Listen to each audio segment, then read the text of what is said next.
Please be seated. Your Honor, the jury is all present and accounted for. We are back on the record in C-377239, State of Nevada versus Devyn Michaels. May the record reflect that Ms. Michaels is present with her attorney, Deputy District Attorneys on behalf of the state. We both parties stipulate to the presence of our jury. Yes, Your Honor. All right, and good morning, ladies and gentlemen. I want to take this moment to remind you guys that there is media coverage regarding this case. You guys see all the cameras that are in the courtroom. And in this particular situation, it is very important that you follow and abide by the admonishment that I give you. That you guys are not allowed to read the newspaper, you're not allowed to have any media coverage or anything like that in regards to this case.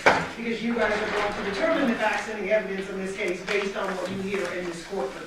So it's very important that you guys remember, anything you may have seen or heard outside of this courtroom is not evidence, and it must be disregarded. Anything that I have deemed to be admissible evidence is what you will be considering in your deliberations. But it is very important that you guys do not do any outside research in regards to this case, and that you do not have any communication on social media. That's by phone, text, internet. You do not read, watch, or listen to the news or media accounts or commentary about this case. You do not make any investigation. I know you guys have heard me say that, and you could probably memorize it yourself by this point. But that is very, very important to preserve the integrity of this trial and make sure that both sides have their right to a fair trial preserved, because we're counting on you guys to give that to them. If anyone tries to approach you or anything in regards to any media coverage or anything, please make sure you let Officer Page know, who will then bring it to my attention. And ladies and gentlemen, during the presentation of the next witness, I just want to alert you that one of the district attorneys will be wearing headphones, and that is not a sign of disrespect to any of you guys. She has some additional things she needs to do to make sure we keep this trial on track and make sure that we keep going. So that is not in any way a sign of disrespect, and please do not consider that in any way. State, are you prepared to call your next witness? Yes, Nicole, Mariam.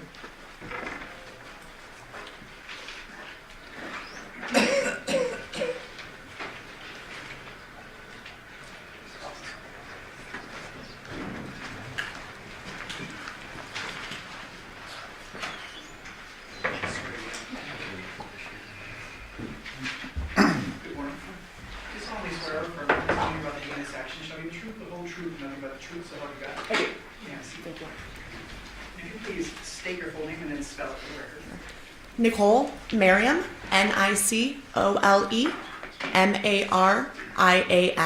Thank you, Mary. Thank you. Ma'am, can you remind the jury what it is you do? Sorry, I'm at Henderson. I work for the Henderson Police Department as a crime scene analyst too. And ma'am, last night did I inform you that there were a couple jury questions I needed to recall you very briefly as a witness? Yes. I want to first ask you about these samurai swords. There was a little confusion with Detective Ozawa. I believe he didn't know what went on with them. Okay. Can you tell us what you did with those samurai swords? Sure. So obviously we saw them, and in this case they were something we definitely took note of. We looked at each of the three swords. We took them out of the sheaths, so we actually looked at the blades. There was no damage. There was no dents in the blades. The blades weren't bent. We saw no signs of apparent blood on the blade or on the handle or on the sheaths. So we did thoroughly visually inspect the swords, and there was no indication that any of these three swords were used as a weapon. There was also a little confusion with the DNA analyst, and I want to address it with 238. Do you recognize this phone? Yes, that's the cell phone that Detective Carrie Skinner had. And 236, got a little glare going, but fair to say there's a crack across the screen. Yes. And then with your mouse, do not click, but you can toggle over where you saw the apparent blood. Okay. So right here, you can see it starts right there, and it is swiped up. You can kind of see that movement up there. So that was the area of apparent blood on the phone. And so at the bottom, you see kind of a ring. Yes. And you're familiar with blood. You've seen a lot of blood in your career. Yes. Did this appear to be like a drop of blood? Yes, it appeared to be a drop of blood that had dried and skeletonized. So that means it dries, and then remnants are kind of left behind. So you can see it was swiped. So it looks like there was a drop of blood, and then something moved through that blood, swiping it across the screen. What part of this phone did you swab for DNA? The area where the blood was at. not the back of the phone? No, on my evidence impound, it clearly states the screen was swabbed. The sole purpose of this swab was to collect that blood. So I focused specifically on that area of blood with the swabs. Thank you, ma'am. I'll pass it away. Yes, thank you. Yes, thank you. You know, in reference to this purported confusion, we heard from DNA specialist, forensic scientist Elizabeth Papakostas. Do you know her? No, Have you ever worked with her? no, You've given testimony that you've been involved in hundreds of crime scenes. So through the course of your employment at the Henderson Police Department, you've never worked with Ms. Papakostas? no. Does she work for the Henderson Police Department? She works with the District Attorney's Office and with Clark County. Okay, no, not to my knowledge. No, she doesn't. She works for Metro, doesn't she? Yes. Yes. She's called by the District Attorney's Office in many cases. She's called by the district attorney's office, but she's not employed by them. She's an employee of the Las Vegas Metropolitan Police Department. Okay, no. To my knowledge, I've never worked with her. She gave testimony yesterday, and would you agree with me that she's qualified to give expert testimony? Again, I She doesn't know. don't know her. I think it's a fair question. I mean, she was submitted and proposed as an expert yesterday. Well, if she doesn't know her, I don't know what knowledge she has. I mean, you can idea her as to how she would have that knowledge, because she testified she doesn't know her. Do you work with other DNA experts? Not, we have, no, actually, we send all of our DNA to Las Vegas Metropolitan Police Department for it would analysis. And that's a good point. So is the reason you submit whatever evidence that you collect for analysis to the Las Vegas Metropolitan Police Department, is the reason being is they have people that are employed that are experts in reference to the analyzing of evidence that's collected by yourself. Again, I'm not sure what the definition of expert would be or what their qualifications are to get hired in their position. I would hope and assume that they have hired people that are well qualified, but personally, I can't speak on the behalf of their individual qualifications. In this case, we've heard that you took a swab from a cell phone, the Yes. screen of the cell phone, correct? Yes. And then you submitted it for further analysis. Correct. And you submitted it for further analysis to the Las Vegas Metropolitan Police Department, correct? Yes, I booked it, and then I believe a detective or my supervisor is the one that filled out the form to request it be analyzed. But I did swab it and book it so that it could be later analyzed. You've given testimony just moments ago that this was blood on the phone, correct? Apparent blood. Apparent blood. And if I told you that Ms. Papakostas testified yesterday that she could not confirm it was blood, do you have any reason to disagree with me? I also did not confirm it was blood. I just said that the presumptive test of phenolphthalein came back with a positive result, which strongly indicates the presence of it being blood. What's the percentage? I'm not sure. Are you aware of the existence of false positives? Yes, Are you aware what may cause a false positive? not specifically. So again, open question, correct? You can't give expert testimony concerning that was blood on the screen of this cell phone. Right, I correct? never said I did. I said it was apparent blood due to my training experience. It appeared to be blood. That, coupled with the positive phenolphthalein test, indicates strongly that it is blood. But when you say strongly, you can't quantify that, can you? Correct. So again, we should leave that to the experts as to whether or not they confirm that it's blood. Which is why I always refer to it as apparent blood, because apparently it was blood. In reference to the swabs, there was 2 that you took? I took 3. 1 was used to do the presumptive test. 2 were actually booked in as evidence. Okay. And again, you're not aware of what the results were as you sit here today. Not the confirmatory results. The presumptives that I did personally, I'm aware of those results, but not what the results were passed after I booked them. Fair to say that there's a presumption, but then you send it to Metro for a confirmation. Right. In reference to the swords, you testified last week and you're testifying today that you saw the swords, correct? Correct. You acknowledge their existence. Correct. You had testified that you looked at the swords and didn't see anything, correct? Correct. However, you did not swap the swords. did you? Correct. And you did not impound those swords for future evaluations, analysis, correct? Correct. So those swords were not submitted to Metro to confirm the absence of blood, correct? Correct.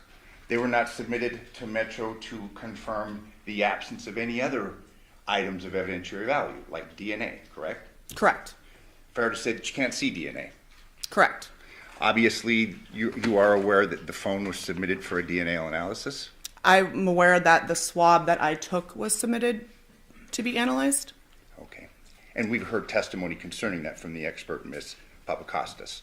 But again, no swabs were submitted for the evaluation in the Las Vegas Metropolitan Police Department's crime lab, correct? Of the swords, no. Thank you. I have no further questions. Are you able to see fingerprints on metal surfaces at times? Yes, occasionally. And did you inspect every inch of these 3 separate blades to look for potential blood and fingerprints? Yes, we thoroughly looked at the blades and the handles of the swords to see if I could see anything. So it wasn't just fingerprints, wasn't just blood. I was looking at these swords in their entirety to see if I noticed anything. Had you seen anything, those would have been impounded. Yes. Absolutely. Did you you prepared a report, a crime scene analyst report in reference to the steps that you took, the investigative steps you took, correct, at the Porcupine Rim? Not the investigative steps. I wrote a report documenting what we did. So pretty much what the scene consisted of and the photos that I took and then what I impounded. Did you, and having done hundreds of crime scenes, I've reviewed hundreds of crime scenes, I'm assuming you've done several over the last 2 years, correct? Yes. Did you review that report in preparation for your testimony in this case? Yes. You'd agree with me, you did not lay out any steps that were taken in reference to the preservation or the analysis of any evidence that may have been on those swords, correct? No, that's not what we put in our reports. So you didn't put anything, correct? Can you rephrase that? The steps that you took. No, we do not document the steps that we take in our reports. In your reports, you did not document looking at the swords, correct? No. You didn't document, I think, saying looking over every inch of the swords for fingerprints, correct? No. You didn't document any of that. No. I have no further questions.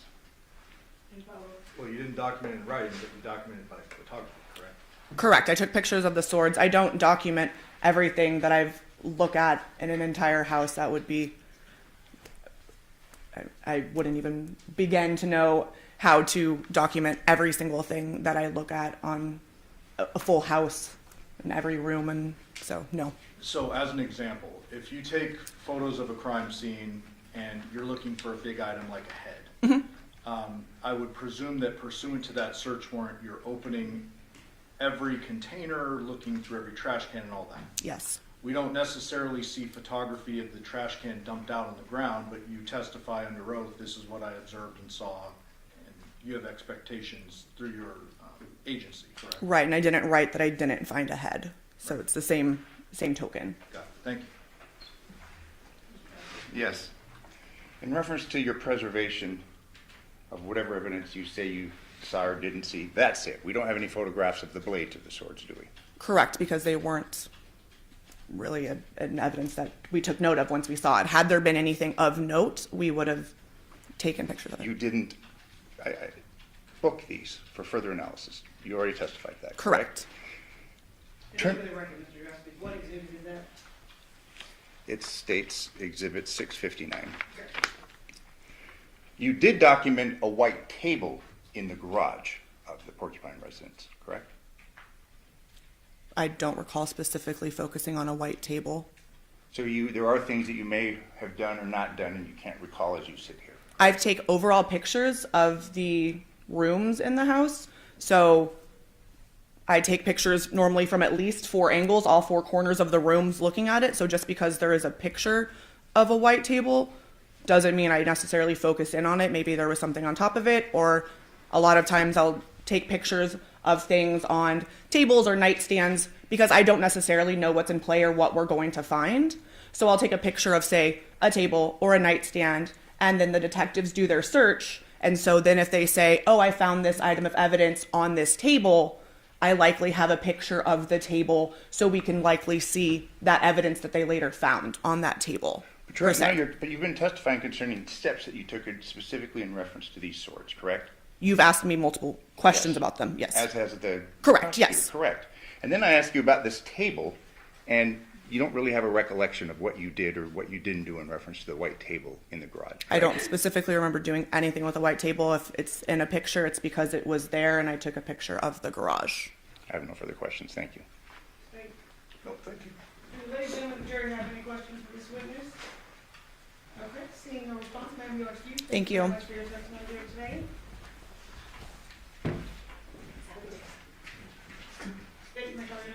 Clinton Campbell.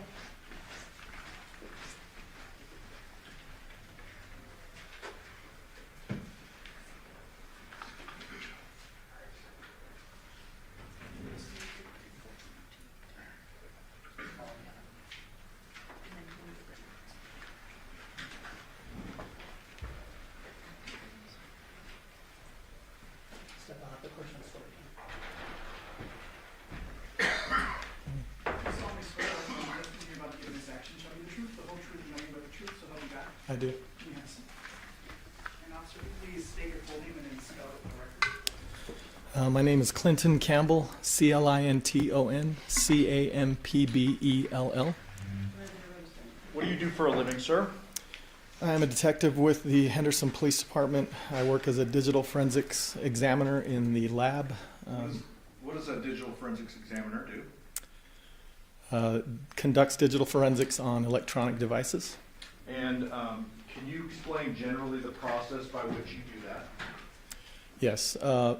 Most of the devices we encounter are cell phones, and we'll get a cell phone from an investigator or a scene, and then take that cell phone to our lab to conduct an examination on it. Okay. Have you received specialized education and training in order to do what you do? Yes, I have. And can you describe that briefly for the jury? Yes. I attended courses at the National Computer Forensics Institute, which is put on by the Secret Service. It's a facility in Alabama where they train in digital forensics. With that training, I received certifications through Celebrite as a certified operator and a certified physical analyst. I also received a certification with Magnet Forensics as a certified examiner, and I'm also a certified examiner with NW3C, which is the National White Collar Crime Center. Okay. So the jury understands you and other detectives divide up duties when it comes to a large investigation such as this. Is that right? Typically, yes. In this particular case, Detective Luke Good kind of focused in on the CDR or call detail record mapping stuff. Is Yes. that correct? Yep. Detective Spangler handled the Burla mapping, correct? Yes. And what was your main role in this investigation? I conducted examinations on the cellular devices. And so I want to ask you generally, when you receive items of evidence, do you document that? Yes, And you essentially create your own report, correct. and then that report ends up getting copy and pasted or whatever into like a main officer's report. Yes. And in this particular case, how many devices did you receive for examination? I don't recall. I'd have to see. With my looking at the report. main report, refresh your recollection? Yes. Page 7. Doesn't have page numbers on it, but I counted them last time. May I approach? Yes. So starting down here, you see your name there? Yes. You need your readers? Yes. Thank you. Yes.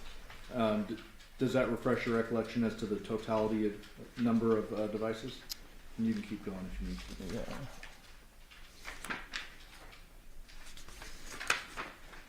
Yeah. Yes, there were 11 devices. I also conducted an examination on the router at the residence. Okay.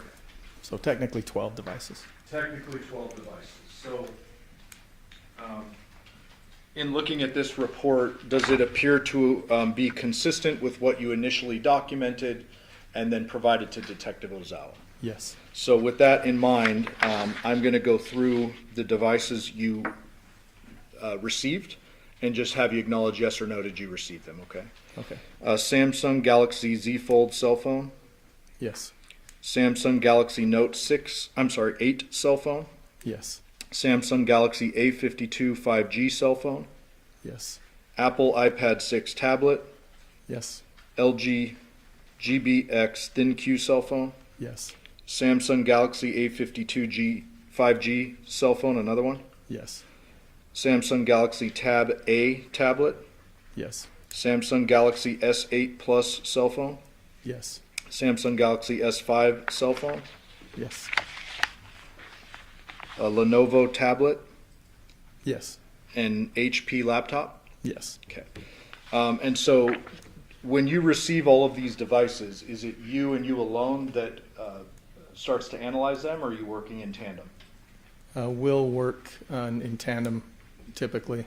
Okay. Just depends on the duties that are happening at the time. What types of tools are you using to analyze these different types of devices?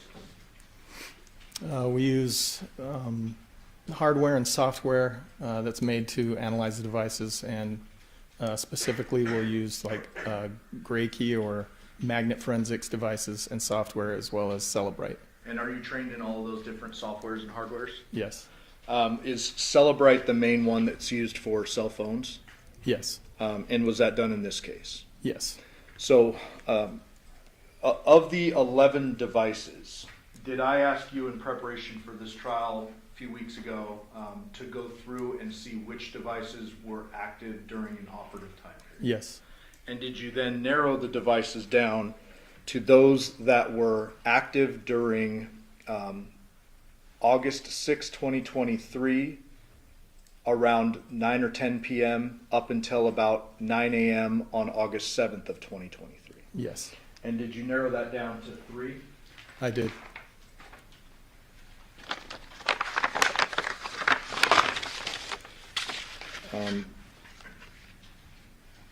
May I approach?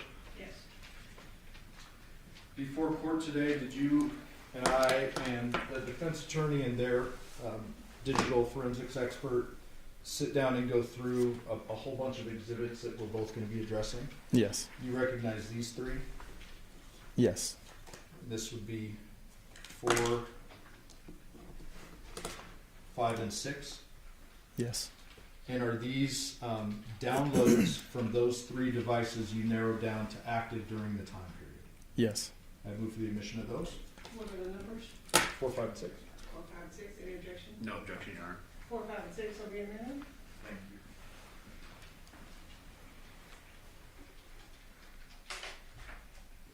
Permission to publish? Commissioner granted.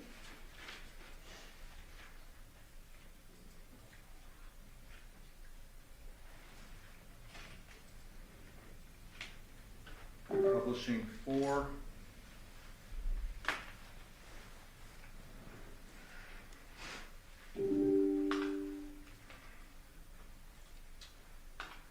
So in Exhibit 4, we have item number 2, note 8, Johnathan timeline. Is that correct?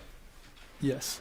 When you add the title item number 2, is that 2 on that list of all the 11? Correct. Okay. And then it says note 8. What does that mean? That is the model of the device. And then it says Johnathan timeline. Yes. So when you go into Celebrite, Celebrite hardware plugs into the actual phone itself, correct? Yes. And then that hardware and software extract the contents of the device. Yes. When you extract the contents, are you attempting to extract every possible thing on that phone? Yes. It's like a little computer, right? Correct. So you're trying to get everything from it, and then you can focus on different categories, et cetera, once you've taken everything from it. Yes. And in this particular case, with this exhibit 5, we've narrowed the timeline a bit because I would imagine that small computer has a whole lot of stuff on it. Yes. Yes. And so here we have 5 subfolders. And before we get into them, I want to ask you, why do you title it Johnathan? Are you able to go into a device and determine ownership? Yes. How do you do that? By looking at the data that comes from the device, typically there's an owner will assign a name to it or an email, and we'll use that information. Okay, and so you confirmed this was the Johnathan device, correct? Yes. So 5 separate folders. I'm going to start with call log. And I open that up just for the jury, since they're going to have this in the back. What does this PDF mean to these folders up here? So the folders that are included with the PDF are dependencies or folders that are needed to open hyperlinks that are in the PDF. So if there's a photo or some other link that you need to open, then in the PDF you can open it straight from the PDF, but it's in those folders. Okay. And so the PDF starts with on page 1, or it is one page, I apologize. Call logs, correct? Yes. And this shows, this first one in column 1, or I should say in row 1, says 8/7/23, 7:24:50 a.m. You see that? Yes. And it says UTC -7. Does that mean that this exhibit is already adjusted out of UTC time? Correct. So this should be our Pacific Daylight Time, accurate time on the date in question. Yes. And it shows some missed calls here. Yes. And then it says like the name, one's a private number, one's mom, another's mom. Then we get into Tracy Willette, private number, Tracy Willette. You see that? Yes. Okay. And so when I close out of this, why are these folders included in the exhibit basically? They're typically included when the report is created, so that if there's any data that or hyperlinks that need to be linked, they would be in that folders. Okay. And so this one looks like just a random or generic image. Yeah. So, but anything that's relevant to the PDF is contained up here. Yes. Could be audio, could be photo, could be any number of things. Yes. Okay. I'm gonna close out of that.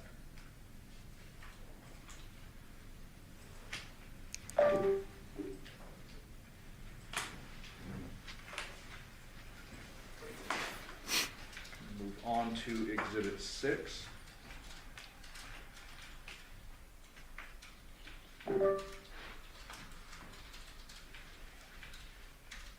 For the record, this says item number 3A52 Deviere timeline, correct? Yes. Then inside, oh, looks like the same title.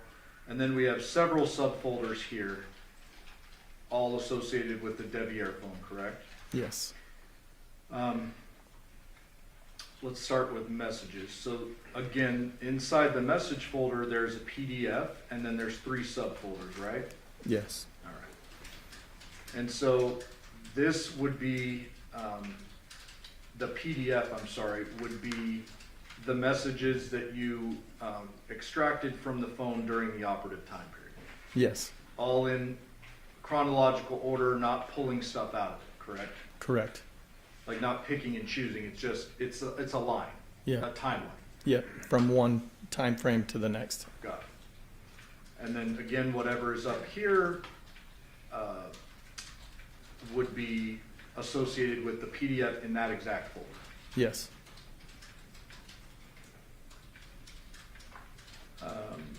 You have web history, UFDR locations, searches, messages, locations, images, call log, and audio, correct? Yes. When it comes to, if the jury sees these folders that say locations or UFDR locations, explain to them, is that something that you rely upon to determine the phone's location or not? Not necessarily. When it comes to locations, the way that the Celebrite software pulls those out, it will pull from multiple databases, and some of those locations won't be as reliable as others because of how they're obtained by the device. For instance, if you have locations that have to do with navigation, those are going to be more accurate than ones that have to do with like a weather app or something like that.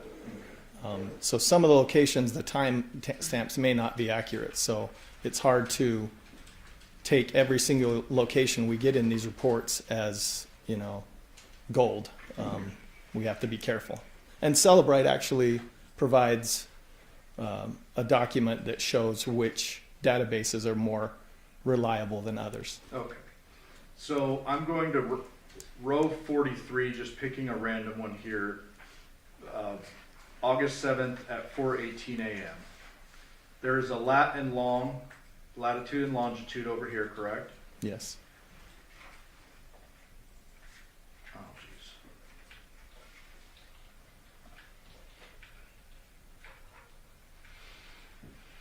So I need to be able to access here. Because I'm on here. Okay.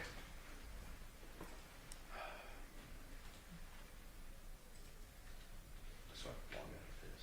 Then maybe plug in there. Okay, well, let's do it this way. In preparation for this case, I asked you if you were able to determine from this where this Deviere device was throughout the night and into the morning of August 7th. Do you remember that? I do. And there are a bunch of GPSs, and we had a discussion about spot checking them and putting them into maps. Yes. Fair to say that there is not a single location in this phone away from the Porcupine Rim address during the operative time frame I've been discussing. The time frame being The- 10 p.m. to 9 a.m. Yes. And this is, This yeah, that's correct. The Yes. Deviere device. Yes. So if you put in that lat long, it's going to show it at the Porcupine Rim.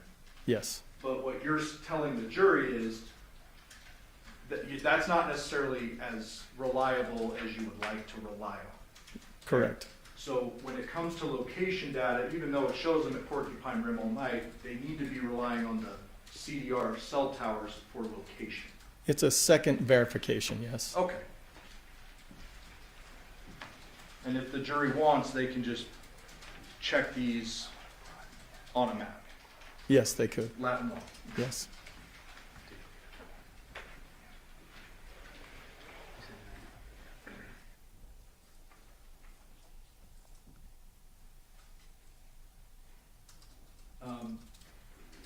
In this particular device, did I ask you to look at this device and see if you could tell whether the person who had this device was using it throughout the night into the morning hours that we've described?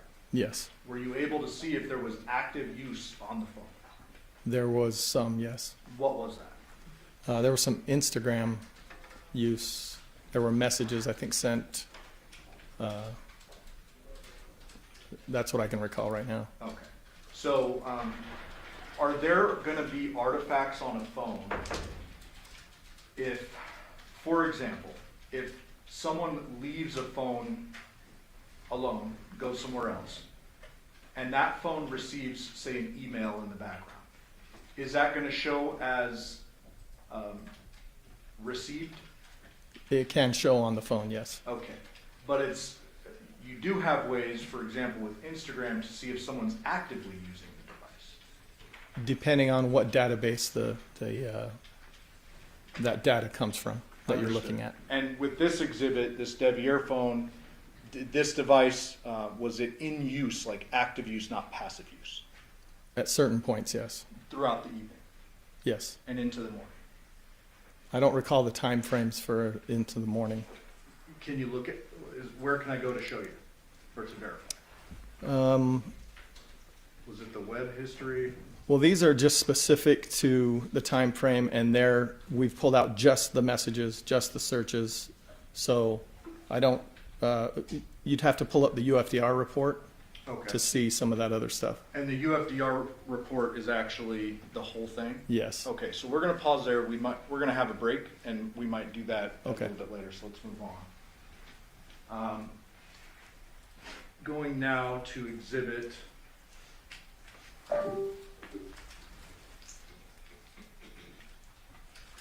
4.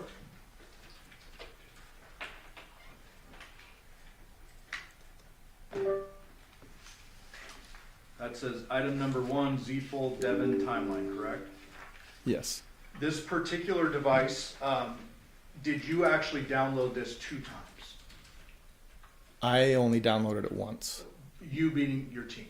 Yes. What was the purpose of doing it twice? Like, why would you have to do it twice? I'm not sure on why the detective wanted to do that, but I could assume.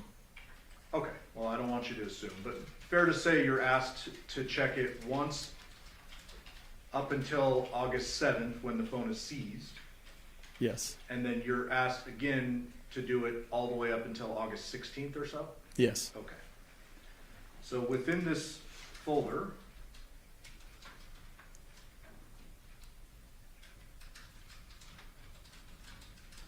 we have a whole bunch of subfolders yet again, correct? Yes. And this would include messages, locations, images, calls and call logs, audio, UFDR locations, web history, correct? Yes. And so as an example, let's go to the call log. Once again, in that subfolder, you have a PDF and then some supporting folders, correct? Yes. So with this particular device, I'm going to jump down to rows 17 to 18. Or no, let me back up.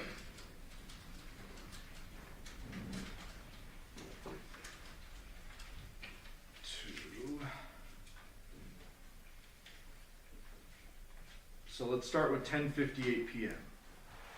That appears to be an outgoing call to Deviere at 10:58. Yes. Then there's a bunch of these Michaels home incoming. Does that mean this phone is receiving calls from Michaels home? Yes. 11, 11:40, 11:12, 11:13, 11:13, 11:14. You see those? Yes. And these are missed calls. Yes. 11:16, 11:18, 11:20. You see those? Yes. Some of those went to voicemail. Yes. Some were, and none of them appear to be answered, correct? Correct. And I'm going to keep scrolling. All missed up until 11:59 p.m., correct? Yes. And then at 6:54 a.m. there is an answered call from a unsaved number, I guess, 485-5180, correct? Yes. That would be outgoing.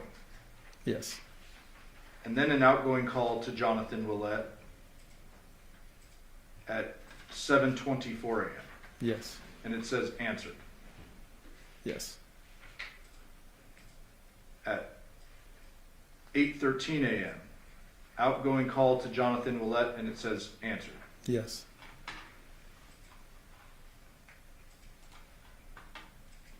These are all the supporting files, correct? Yes.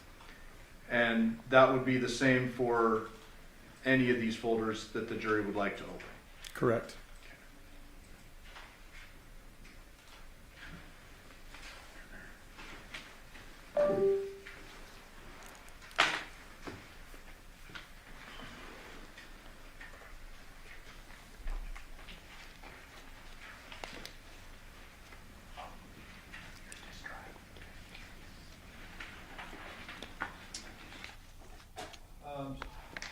At some point last week, did I send you a bunch of DFL Celebrite reports that the defense had provided me for you to verify?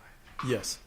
And did you in fact verify those they're from the phone, they're from the devices, they're actually contained within the devices? Yes.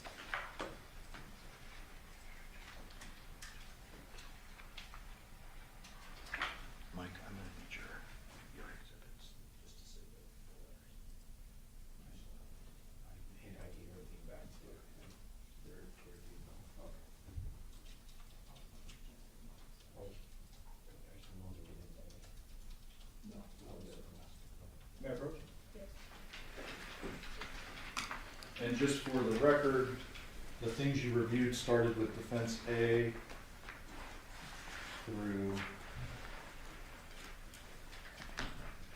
Z2, and you and the defense attorney and myself and their expert went back and verified these in the back room before trial. Yes. There are a couple of very specific items I asked you to look into. Is that right? Yes. There was a suggestion that there was a gun photo on Deviere's phone from August 7th. You remember that? Yes. And did I ask you to look into that and say, hey, you know, was Deviere looking at a gun photo on August 7th or creating one? You remember that? I do remember And that. did you create a separate report for that? Yes. Showing you 651.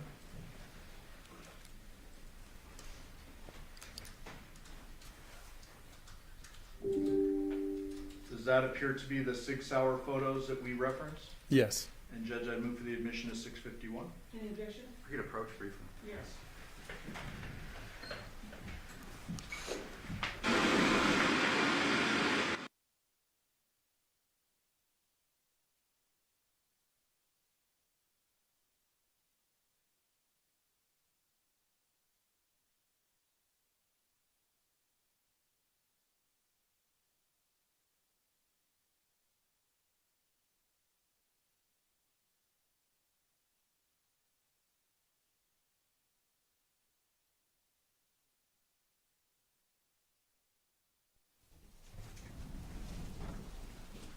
I move for the admission of 651. No objection. 651 will be amended.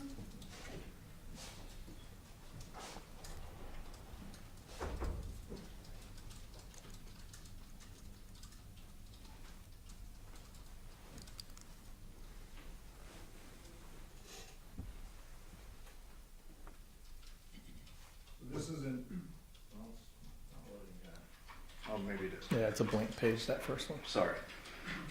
This information on the third page, what is this telling the jury?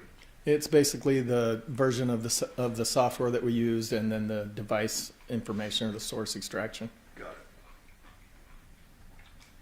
And so these photos were what I asked you to look into? Yes.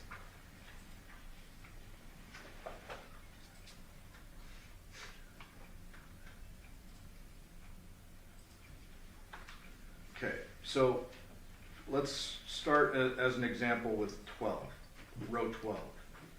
What type of information do you have about this device? I'm sorry, this photo. Okay. It shows on that first pane the name of the photo itself, what it was named, as well as the path that you can find that in the database. Then that second pane shows the metadata for the photo, meaning the camera that took the photo, the model, what time, different information about the photo itself, and then obviously that last one is a thumbnail of the photo. What does capture time mean? That's typically when the picture was taken by whatever camera or device. So these all appear to be 7:15 of 22, right? Yes. Nothing on 8/7. No. Show you another one.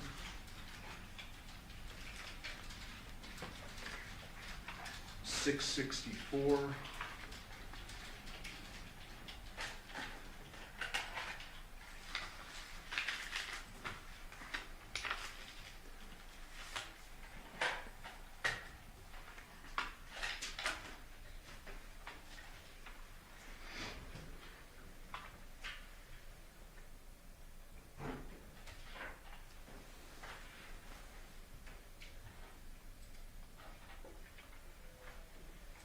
What are we looking at here? I did a reverse image search on one of the photos in question. What does that mean?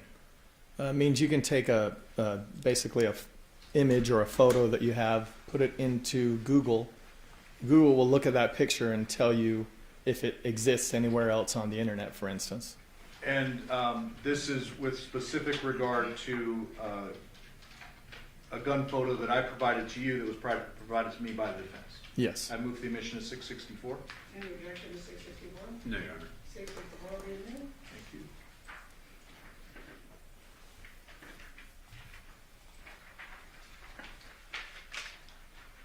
Thank you.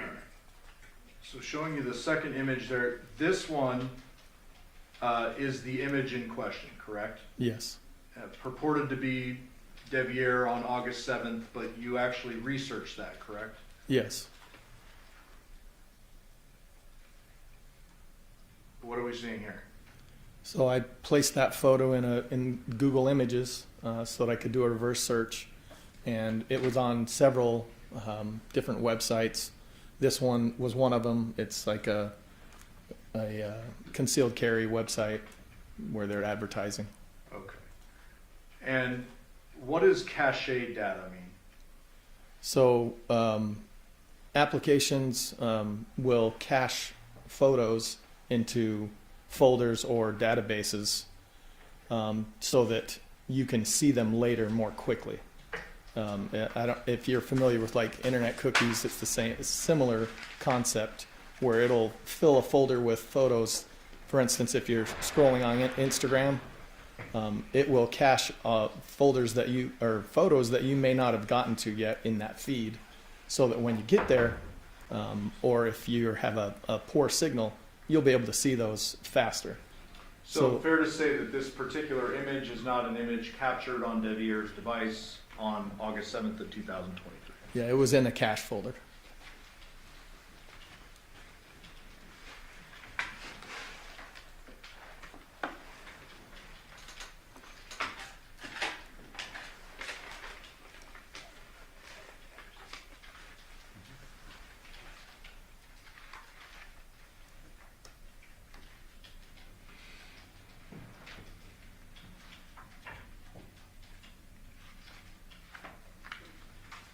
May I approach? Yes. Showing you 667.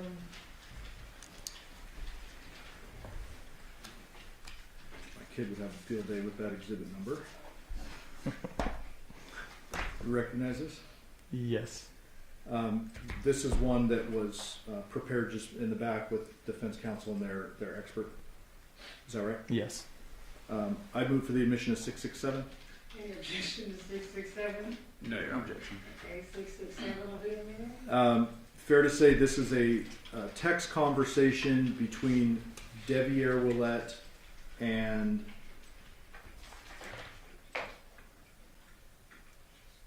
whom? Is this the one with Dad? 1536. Let me just go back. Yeah. Dad? Yes. And this is several pages. The jury will have it if they want to look through it. But there was some text messages referenced on the very last page, 37.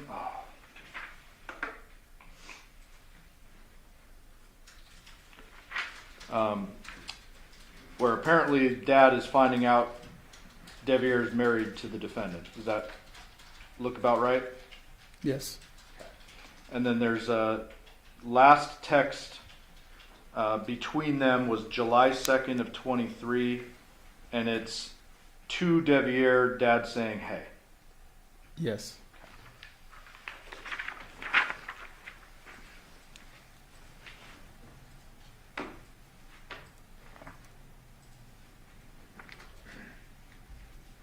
Did you want that? Did I mark that? We moved the admission of 608. Any objection It's to just the head. 608? I don't know why it's so. Any objection to 608? No, Your Honor. 608 will be a minute.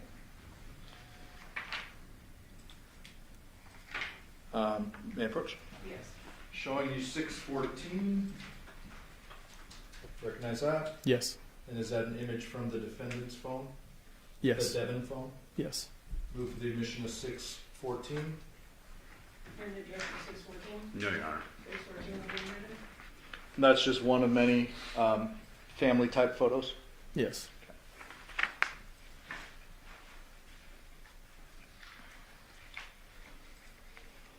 Showing you already admitted 431. Have you ever seen this image before? Yes. Okay. This was suggested to be an injury. Did you look into this phone and do some research on whether or not that was an old healed injury? Yes. May I approach?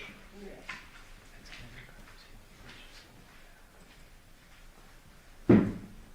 Showing you states 665.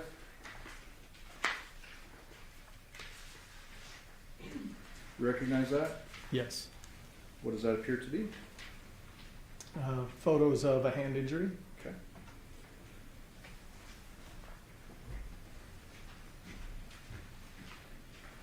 Move for the admission of 665.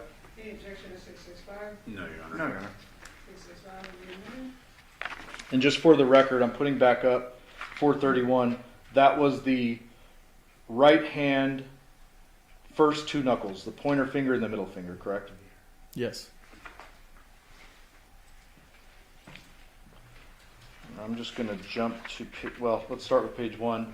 You find some images where Deviere had a pretty significant injury to those fingers, Yes. and the dates associated with those photos.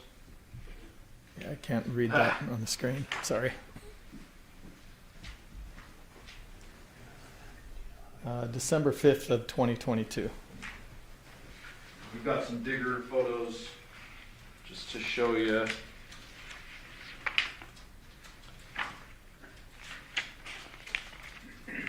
So page 7, page 8, see that? Yes.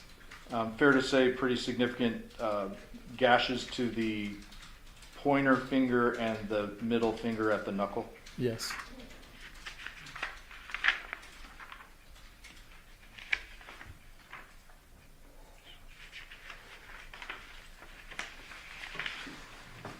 There's actually some medical paperwork too. Yes. December 19th, 2022 is the date. Is that right? Yes. Okay.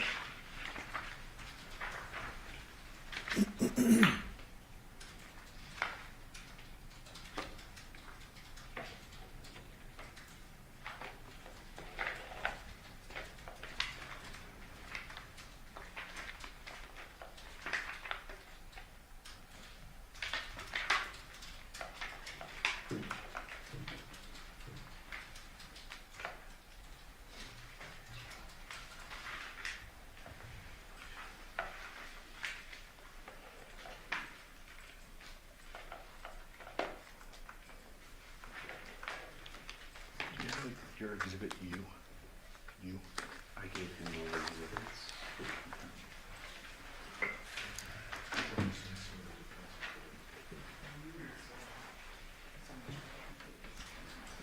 Yeah. It shouldn't be, because you're the one who did that. The one who gave me all right there. That's What do you mean? and U was not included in that stack, so it should still be in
Sorry for the confusion. So,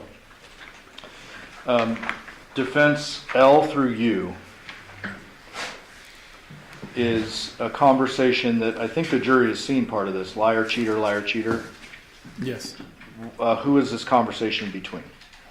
This is between Devyn and Deviere. And then there's a bunch of stuff on and on, relationship stuff. And it ends at U, it says clearly not cheating. Yes. What's the date and time on that? I can't see it, Let sorry. me zoom. 8/5/23 at 5 a.m. Okay. That's not the last text in that chain, correct? No.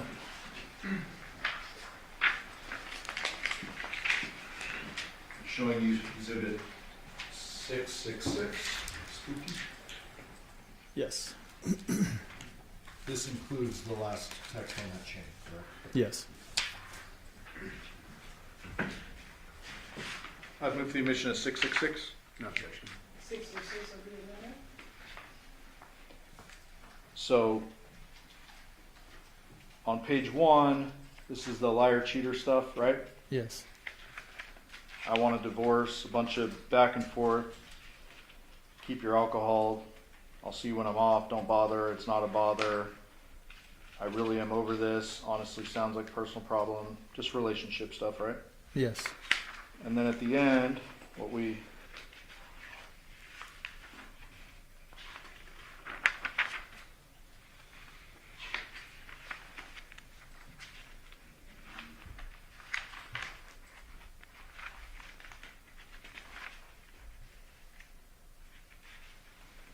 see is that conversation goes on. Some cheating accusations and stuff, right? Yes. And I want to focus in on this last one.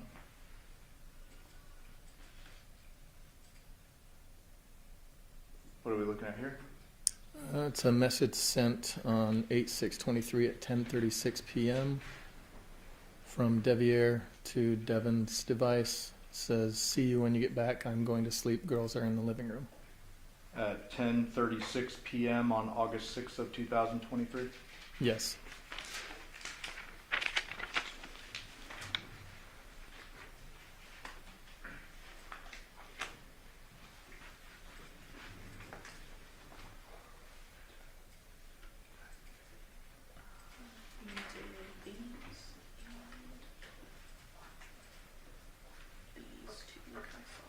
Okay. Thank you, Judge. I will pass a witness. You're going to remove your approach real quickly.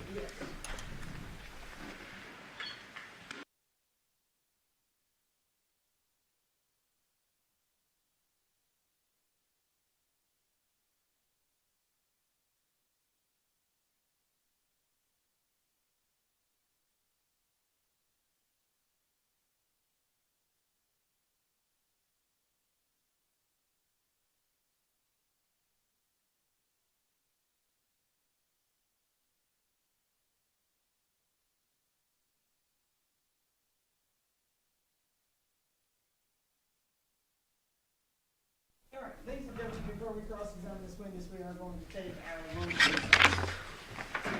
During this recess, you must not discuss or communicate with anyone, including fellow jurors, in any way regarding this case or its merits, either by voice, phone, email, text, internet, or other means of communication or social media. You must not read, watch, or listen to any news or media accounts or commentary about this case. You must not do any research, such as consulting dictionaries, using the internet, or using any reference materials. You must not make any investigation, test the theory of the case, recreate any aspect of the case, or in any other way investigate or learn about the case on your own. You must not form or express any opinion regarding this case unless facts submitted to you. Ladies and gentlemen, it is 12:10. We will be in recess until 1:20. All rise for the jury.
Please be seated, Your Honor. The jury's all present and accounted. We are back on the record in C 377-239, City Manager Devyn Michaels. May the record reflect that Ms. Michaels is present, the attorney, deputy district attorneys on behalf of the state, through both parties, speaking to purpose of our jury. Yes, Your Honor. Yes, Your Honor. And ladies and gentlemen, jury, I do apologize for the delay, but as I told you in the preliminary instructions, if we have to delay, it's only because we're trying to make things smoother for you guys on the back end. So I apologize you have to wait now, but hopefully that alleviates you having to wait on the back end. But if you guys are in any way frustrated about your wait times, please hold that against me and not against either of the parties. But I do apologize on behalf of the court for the delay in bringing you guys back from lunch. Mr. Horvath, are you prepared for your cross-examination? Yes, Your Honor. Okay, and Detective, I just remind you that you are still under oath. Yes, Your Honor. Okay? Whenever you're ready. Good afternoon, Detective Campbell. I'm going to start with just a few things that were touched on your direct from the state. This slide was brought up, and it sounded like, and we reviewed it, it was a report that you generated at the direction of the District Attorney's Office, correct? Yes. We'd referenced it, the defense had referenced it in their opening statement. It says that it was modified on 8/7, is that correct? Yes. I don't think the state was trying to mislead you, but what was testified to, what was brought up about this is that it was accessed or looked at that day. Is that what that time says? Not necessarily. Accessed by the device, yes. Okay. So it could have been accessed that morning and that time, correct? Yes. And that's what that shows. Yes. It wasn't made that day. It was just No. okay. Now, there's a few things I want to go to, and I know that we've talked about how we've stipulated and gone through a lot of these things, but one of the things that was brought up yesterday in the crime scene with Detective Ozawa was collection of evidence. And you were given a list of electronics to go through and examine, correct? Yes. Did you ever examine an Xbox, No. a Nintendo Switch? No. I'm pulling up, and I have a thumb drive here the exhibits on here have been stipulated to, so I don't know if I should be referring to this as, what number or letter would this be? It's your next in line? Yes, we have a thumb drive. Instead of having all the exhibits for the jury to hold on time, I just put them all in one so they can access it. Next one will be B4. B4. Thank you. So on B4, I have a bunch of, let me go back here a little bit. I've got a bunch of files that we're just going to go to, and these are things that have been provided to the defense, and our own experts looked at this. It's stuff that was on the phones. So right here, there's a, this is a text message chain with Deviere, and it looks like potentially some of his friends. I'm trying to make this a little bit bigger because I know it's a little bit smaller up there. Thank you. And the name of this chat, it says Legend of Dick Combat. This is something that you haven't seen, right? I mean, you saw it previously today, but this is not something you were asked to examine. Correct. This was on his phone between his friends talking about their gaming. Is that what it seems to be? Yes. So, Deviere is known to be a gamer from the messages that we saw on the phone between him and Devyn. But you were never asked by Detective Ozawa or anyone to analyze an Xbox about anything. No. And you're going through the text messages of Deviere. I know that they said that they wanted you to look at Johnathan Willette, Deviere Willette, and Devyn Michaels, but was there anyone else that you were asked to focus on? No.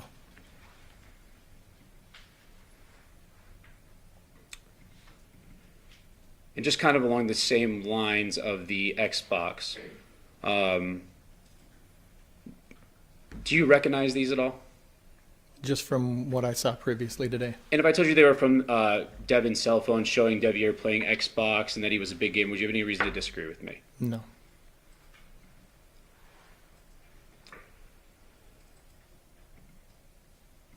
And there's even more messages that we got from Miss Michaels' phone from the Celebrite extraction, talking about the video gaming. Because obviously it seems like he was a big gamer from reviewing all these messages, correct? Yes. Now, in going through the text messages, were you asked to look at the conversations between Devyn and Johnathan? Yes.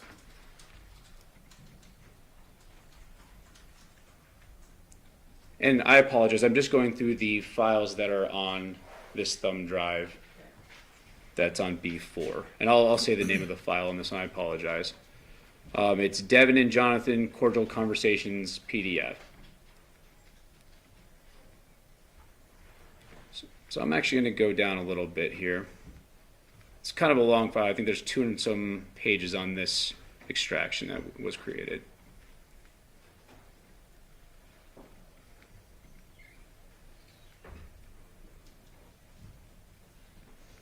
Now, who would this, from what you're seeing, who would this be to? Can you tell which parties are which? Just by the phone number, a lot of times the names or whatever they put in the phone, but the 9242 phone number to someone else, I'm not sure. Okay, and if I told you that these are messages between Devyn and Johnathan, would you have any reason to disagree with me? No. Just on this message from 8/2/2023. I'm doing good, trying to hustle up $50 someday or somehow today. I have Saturday for sure, but need gas. It's 2 trips to Las Vegas, to St. Rose. I also have turf next week. And then also I'm getting up early to get the girls used to getting up for school. You see that? Yes. And what was the date of that one? August 2nd, 23 at 8:18 a.m. On another one on August 2nd, I'm gonna have good things happen for me today. It's just early. And it looks like she responds, great things. Correct? Yes. And that's around the time, you said 10:03 in the morning? Yep, same day at 10:03, yes.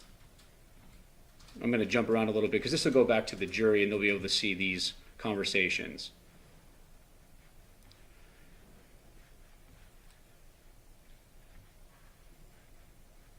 So on 10/2, later on that day, that evening, it looks like a list on ribs, crab legs. It looks like maybe like a dinner list or food that they're getting. Yes. And then they ask what kind of drinks, and they're talking about getting Coca-Colas, what it looks like, some kind of sodas. Yes. No kind of crazy fighting text from just your observation of these text messages, right? Not in these that I've seen. No.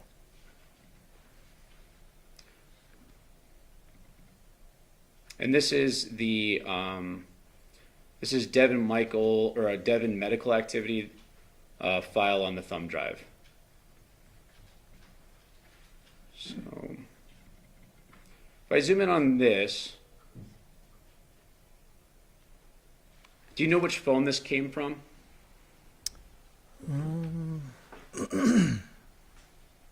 I don't see it in here. It says it's an SD card backup. I believe that was from Devyn's phone. Okay. And on this kind of, I zoomed in a little bit. I forget that those ones are a little, looks like a picture of Miss Michaels in the hospital. Yes. Looks like some medical records of her going to the hospital. Yes. Let me zoom out here a little bit. There's just a few more.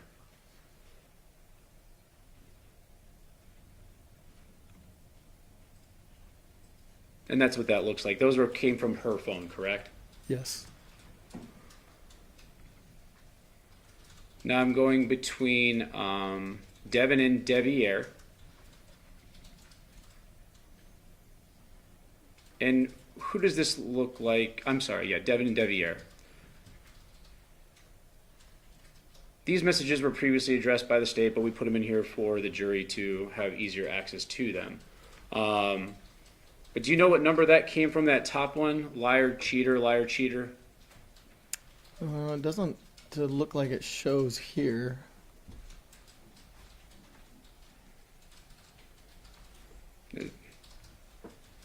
Let me go down a little bit and pull.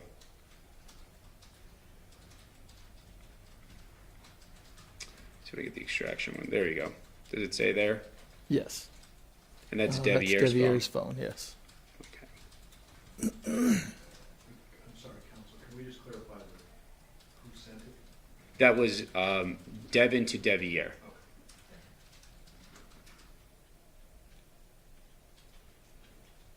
Now I'm clicking on Johnathan and Deviere text.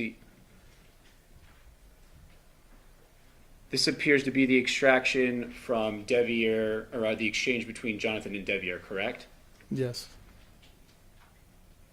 And it goes on for a while because this, I mean, it starts back on this extraction starts back on October of 2021, correct? Yes. And then it goes all the way down to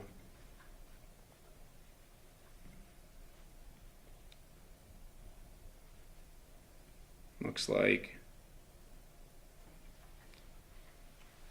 July 2nd of 2023. Yeah.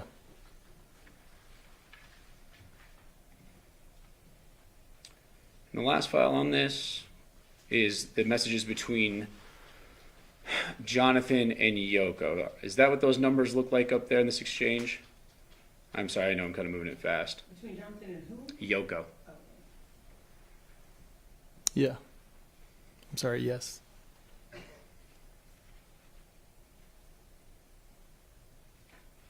And this goes all the way up to July of 29 of 2023. Yes. Is that correct? Yes. That last message.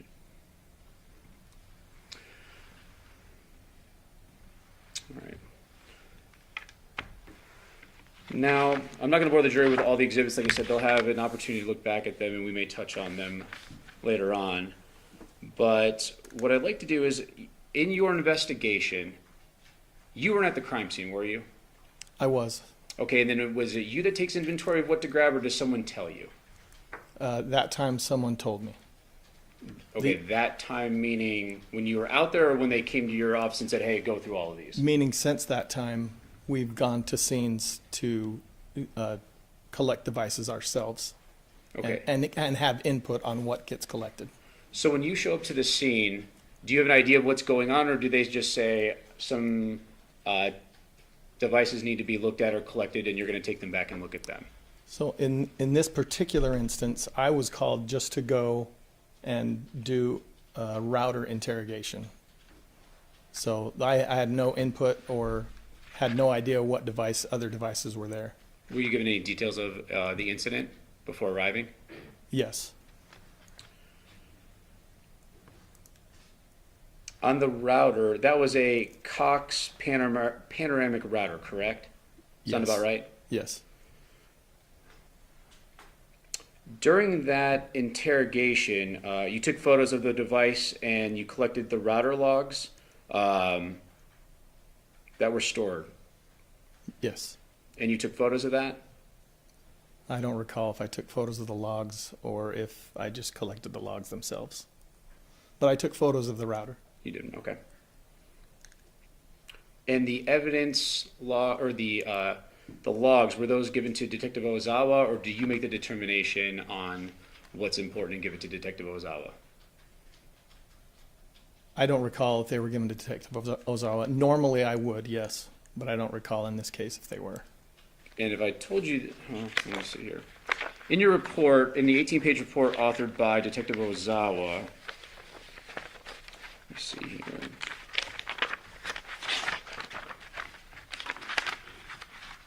I'll give you a page number here in a second.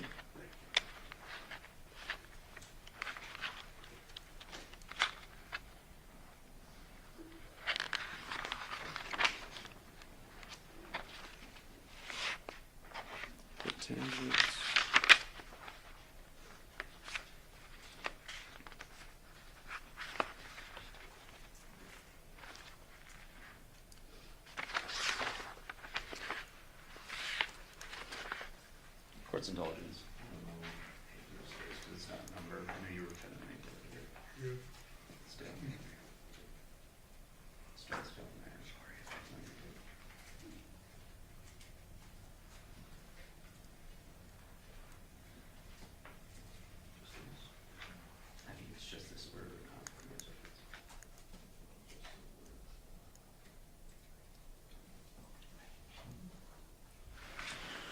So it says that you collected the data logs for Detective Ozawa, and that's what you did, correct?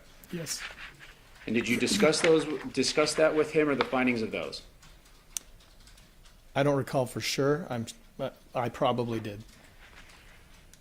I don't want you to guess, but you don't remember having any significant conversation with him. I don't. Fair to say that the router didn't have much on it for you to go back and tell Detective Ozawa. That's correct.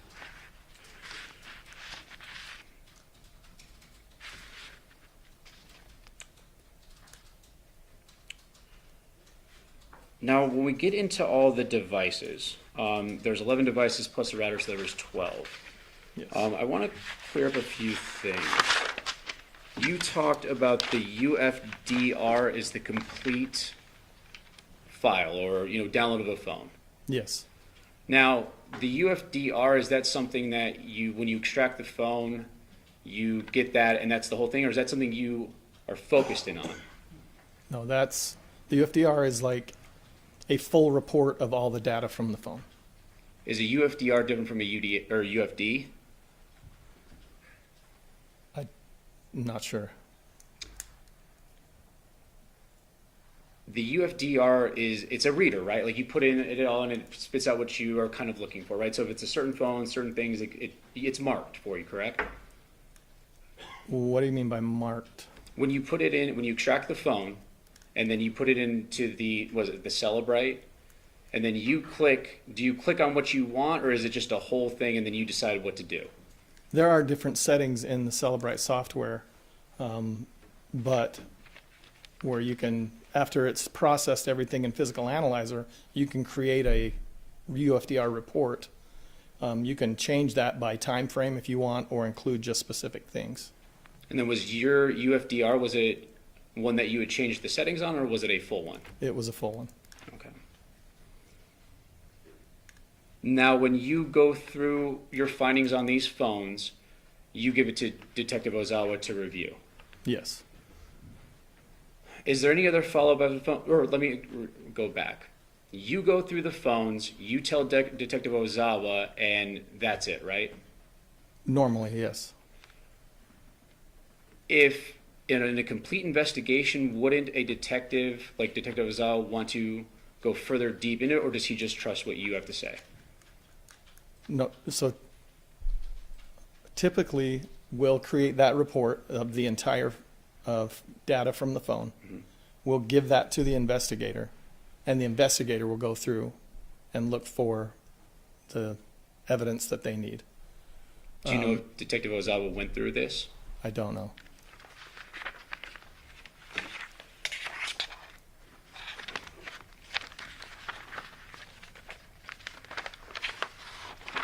Court's indulgence.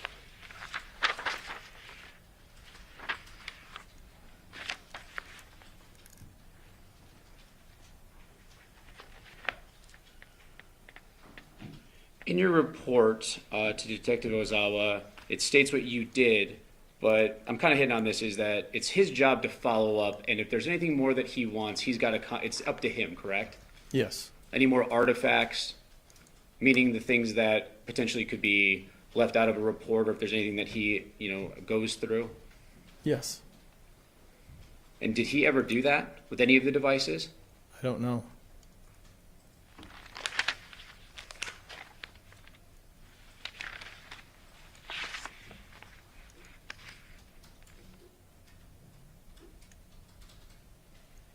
Do you remember going through the HP laptop? Yes. Anything of any evidentiary value on there? No.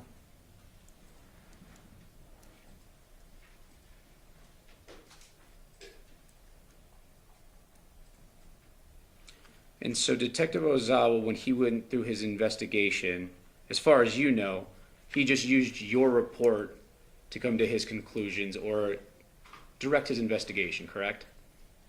Yes. He never came back and asked for any kind of follow-up or anything more that he needed from you? I don't remember. I know that we, to prepare for trial, I started assisting in going through the devices, and so, but I don't recall if back initially if there was any, collaboration between him and I.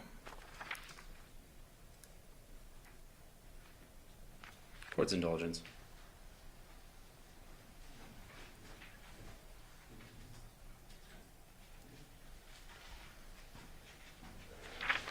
No further questions, Your Honor. Pass the witness.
Sir, does the system collect deleted messages? It can, yes.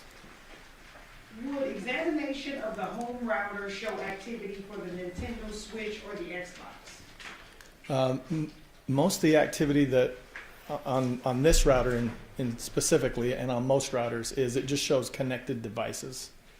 The other logs are like system logs and that don't really give us much information. You have any other questions? Perhaps you have a question?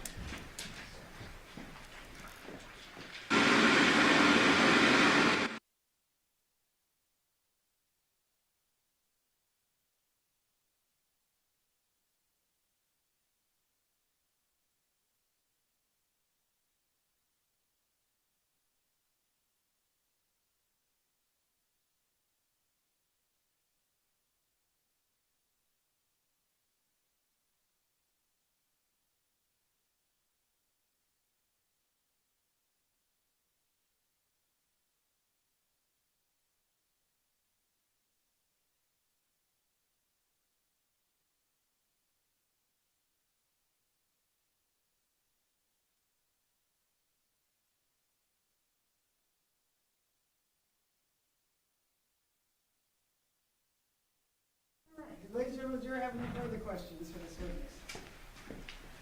Okay, seeing no response, sir, you are excused. Thank you very much for your testimony here today. Thank you. Can counsel approach?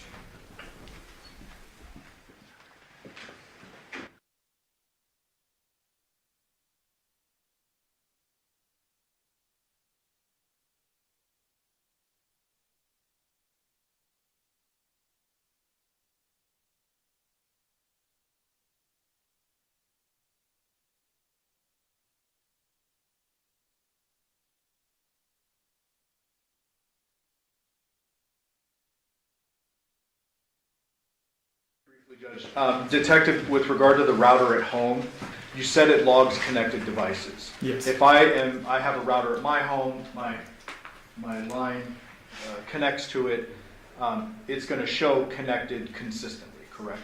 Yes. If my device is at home. Yes. So there's not really much information you can glean from the router.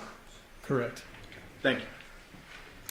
Any follow-up, Mr. Herbert, based on the jury question? Yes, just briefly. Do you remember where the router was that you interrogated? What address it was? I don't remember it was on Pauladura. Did you conduct a router search at Porcupine? I never went to that residence. No further questions. Any follow-up, State? No, thank you. Do ladies and gentlemen, do you have any further questions for this witness? Okay, seeing no response, sir, you are excused this time. Thank you very much for your testimony here today. Thank you. Can I take? Yes. Your Honor, just may I admit this? Yes, Mr. Giordano, you can go ahead and go outside on the. This is before. It is before. Yes, that's it.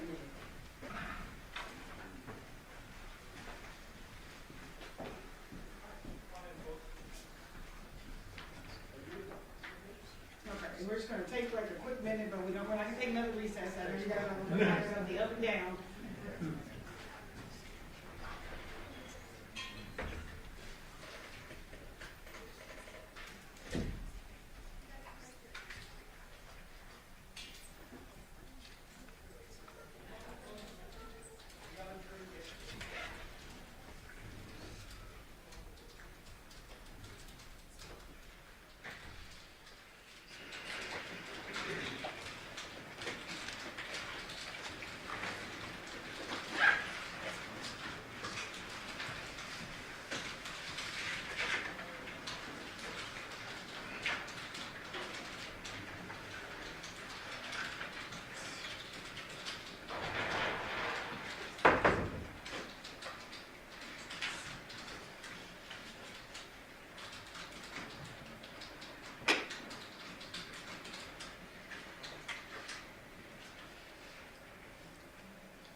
Your Honor, the state calls Nick Eason.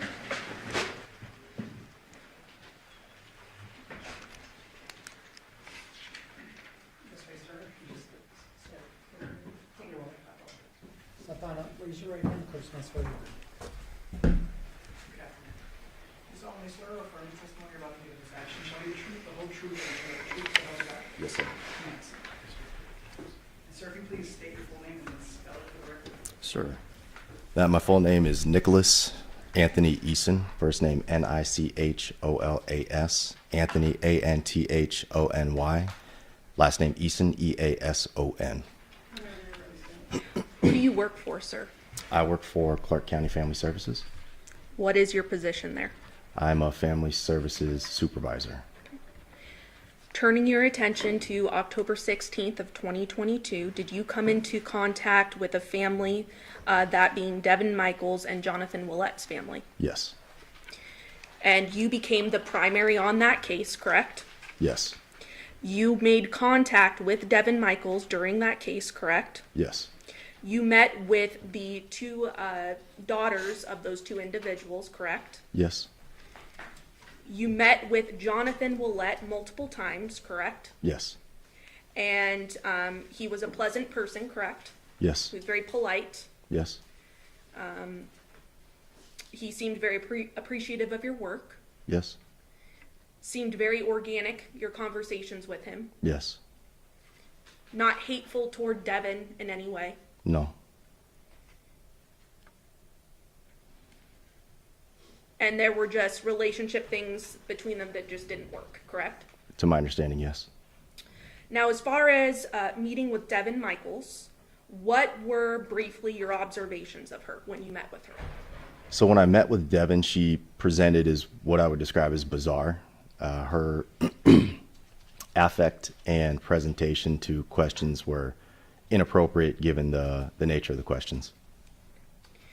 She shared with you that she had been married to Johnathan in 2012, correct? Yes. That they were married for 6 years. Yes. And that they had broken up 4 days after having Tamaya, one of their daughters. Yes. And that the two of them had an agreement to have another child, even though they weren't together, correct? Yes. And her and Johnathan, she explained they were not a real married couple, correct? Yes. For the record, you are using air quotes. That is correct, Your Honor. Lived in different rooms, Yes. and they were ultimately separated in 2018, that being Johnathan and Devyn, correct? Yes. And this is everything she told you. Yes. And I think you briefly mentioned this, but she presented with an affect that was not consistent with the situation, correct? Yes. And there was a contentious custody agreement between Devyn Michaels and Johnathan Willette, correct? Yes. On October 25th of 2022, Devyn expressed that she was at the office to, quote, and this is her own words, do whatever she needed to get her girls back home, end quote. Yes. Correct? Yes. And at that point, she showed desperation. Is that right? Yes, I would agree. The girls were then in Dad's physical custody, and the girls were released to him specifically on October 27th of 2022, correct? Yes. And you work with an individual, or at that time, an individual by the name of Yolanda Lizardo, Yes. and you are aware that she met, Miss Lizardo met with the family on October 27th as well as October 28th of 2022. Yes. And your involvement with the case concluded on December 18th of 2022, correct? Yes. Pass the witness, Your Honor. Yes, just, I have a couple of very narrow questions for you. Yes. There had been a question concerning a contentious custody issue, correct? Yes, sir. That was specifically in October of 2022, correct? I believe so, yes. So you were not involved following that concerning a reunification of the parties, were you? I was not. Thank you. No further questions. Any follow-up statement? No, Your Honor. Do the ladies and gentlemen of the jury have any questions for this witness? Okay, seeing no response, sir, you are excused. Thank you very much for your testimony. Thank you, Your Honor. State you may call any witness. State's next witness is Yolanda Lizardo.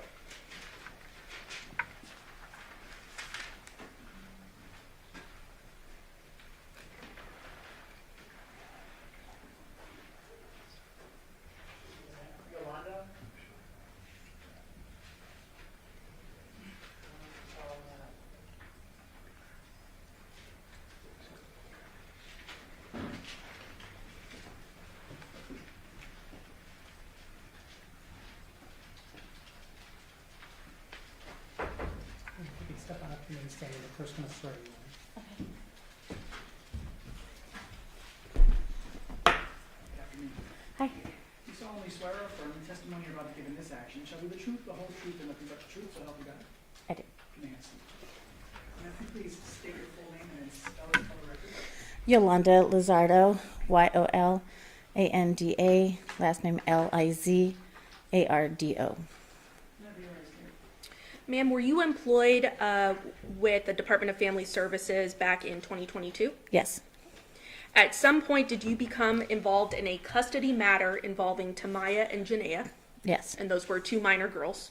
yes, And the natural mother was Devyn Michaels. yes, The natural father was Johnathan Willette, correct? yes, On October 27th of 2022, physical custody of the girls was given to the natural father, Johnathan Willette, correct? yes, And there is something called a parent placement verification letter that was given out. Is that right? yes, At this time, I believe between stipulation of the parties, the state is now moving to admit states 14. States 14 will be admitted. Permission to publish. Yes. Showing you, once I zoom out.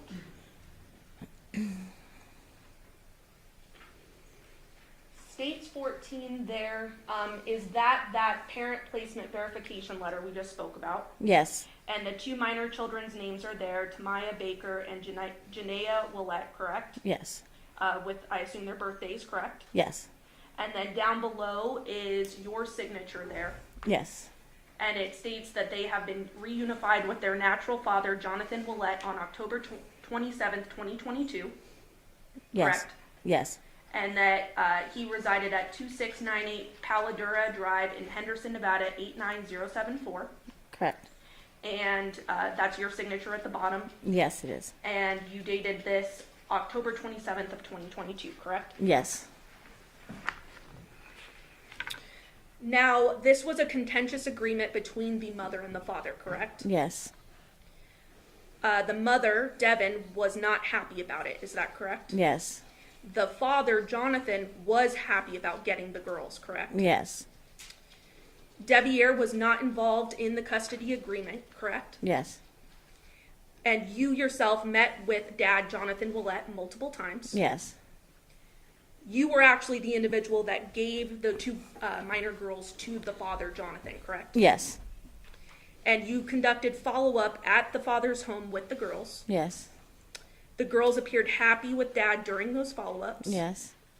They were well taken care of. Yes. All their needs were met. Yes.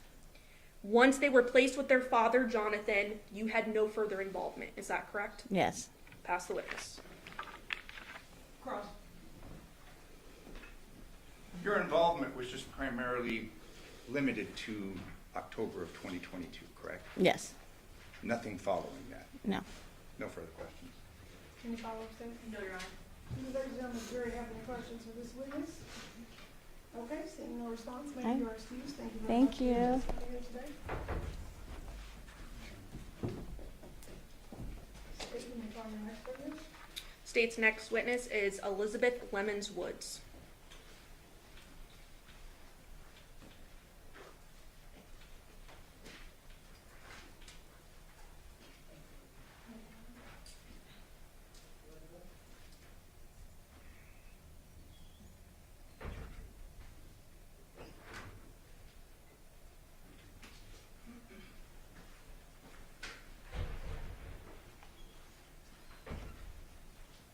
You can step on up and remain standing. The clerk's going to swear you. You solemnly swear or affirm the testimony about to give in this action shall be the truth, the whole truth, and nothing but the truth, so help you God. Yes, I do. Yes. Ma'am, can you please state your full name and then spell it for the record? Elizabeth Lemons Woods. Elizabeth is Eliz, Abeth. Lemons, Lemons, and Woods, Woods. Good afternoon, ma'am. Good afternoon. How are you employed? With the Department of Family Services? And you were employed in that capacity in 2023 as well, correct? Yes. Turning your attention then to August of 2023, did you become involved in a custody matter involving the two minor girls, Tamaya and Janaea, correct? Yes. And the natural mother was Devyn Michaels, correct? Yes. The natural father was Johnathan Willette, correct? Yes. You received information that the primary custody holder of the girls, the two daughters, was the father who was deceased, correct? Yes. And the mother had been arrested, correct? Yes. You were tasked with finding out where the two girls were and where they would be placed, correct? Yes. Now turning your attention to August 16th, 2023, you went to the mother's home, Devyn Michaels, at Porcupine Rim address and removed the girls, correct? Yes. Then the next day on August 17th, 2023, you actually met with the mother, Devyn, who was at the Henderson Detention Center, correct? Yes. And the purpose of that conversation with Devyn was to notify Devyn that the girls had been removed, correct? Yes. You weren't expecting to really have a conversation beyond that, correct? No, I wasn't. But you had a conversation about the homicide, correct? Yes. Devyn told you during the conversation that she had to do it, correct? Yes. And she explained that she was married to Deviere when he came back from California in 2021, correct? Yes. She explained that their relationship didn't work out and they were just really good friends, correct? Yes. Devyn then said that Johnathan had wanted to move back in, right? Yes. He wanted something more, but she did not, correct? Yes. Devyn explained that she had agreed with Johnathan to move his belongings, correct? Yes. She explained her relationship with Johnathan was transactional, correct? Yes. And then elaborated that she would have sex with him and he would pay bills, correct? Yes. Devyn went on to explain to you that she was rubbing Johnathan's back and then cut herself off in the conversation, correct? That's correct. So the conversation stopped. Yes. But then, okay. I want to touch on just briefly, what were her emotions like throughout the discussion that you had with her? Was she having physical emotion? Did it seem forced? Anything of that nature? From what I can recall, not much emotion at all. She didn't cry at all? I think she initially tried to, but I don't remember her actually crying. But she initially tried to? Yes. Pass the witness. You didn't know Devyn Michaels, did you? No. Never met with her before, correct? No. You meet her and she's been arrested, correct? Yes. People react to traumatic circumstances in different ways, don't they? That's fair to say, yes.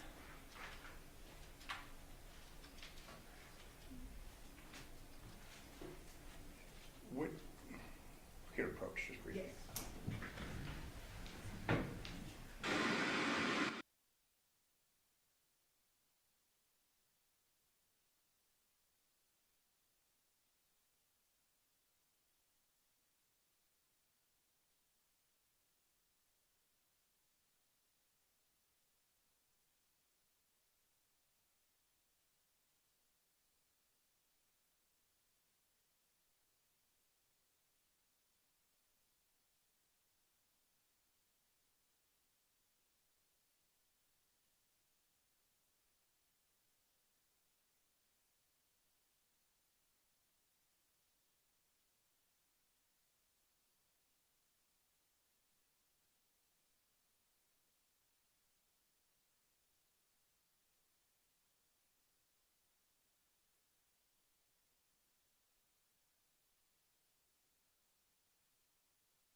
Just a brief question. Ma'am, this conversation that you had, it was not recorded, was it? That I'm not sure of. Okay, you weren't recording it, you weren't collecting evidence, anything of that nature, correct? I was not recording it, but I was getting information for my investigation. Okay, and that involved the custody of the children, correct? Correct. The placement of the children. Correct. Thank you, I have no further questions. Any problem with that? No, not at this time. Ladies and gentlemen, do you have any questions for this witness? Okay, seeing no response, ma'am, you're excused. Thank you very much for your testimony here today. State and call your next witness. Douglas Lynaugh.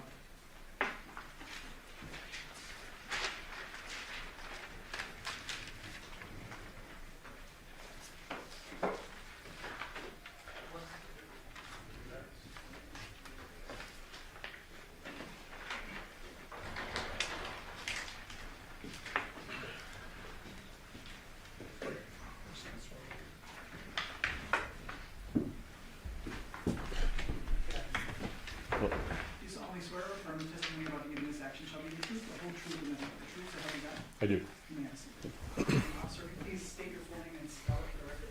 Douglas, Douglas, Lynaugh, Lynaugh. Thank you. Sir, what do you do for a living? Excuse me. I'm a detective with the City of Henderson.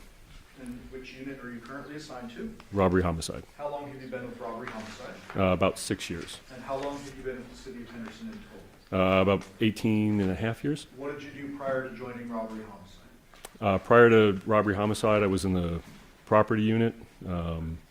Prior to that was a criminal intelligence unit. Prior to that, problem solving unit, and then prior to that, patrol. So, kind of a wide range of experience in law enforcement, sir. Yes.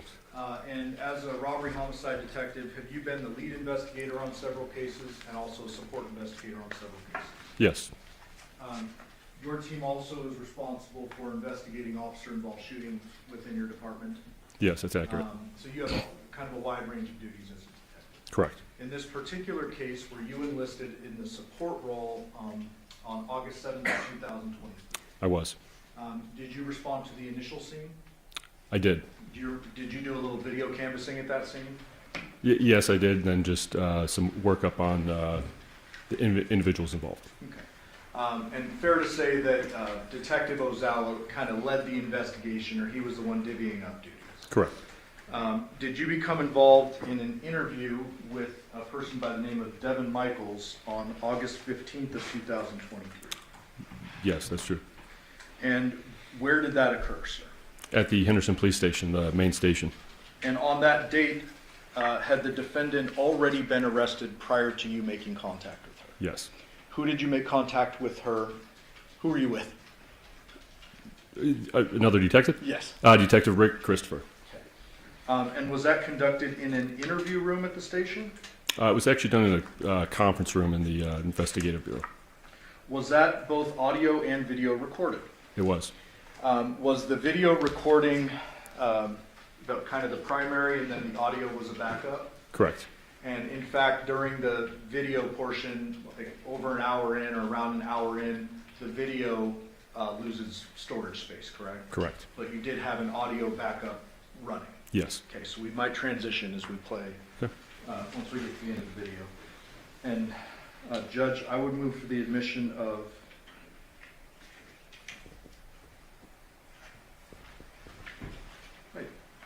Mark.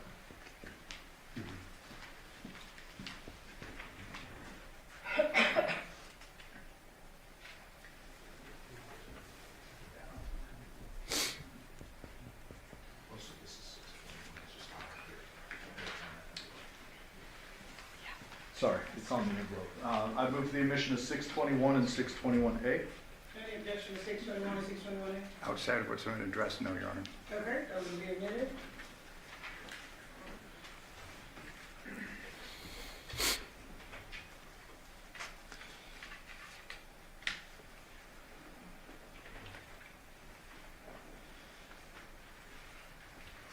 May I publish 621? Yes.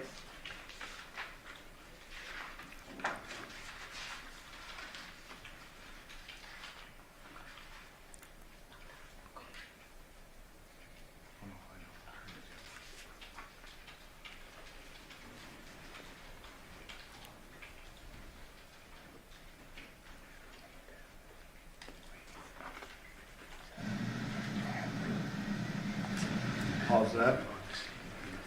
Detective, it looks like it's a little over an hour, about an hour and 15 minutes. Can you see the bottom right? Yes. Sorry. Okay. And so we're going to play this in its entirety, and then there is a small portion at the end where it's just audio, correct? Correct. We will transition at that time. This particular interview room, did it have a recorder set up in it already, or did you record this? The video? Yes. No, it was just a video camera that we placed into the room. Got it. Understood.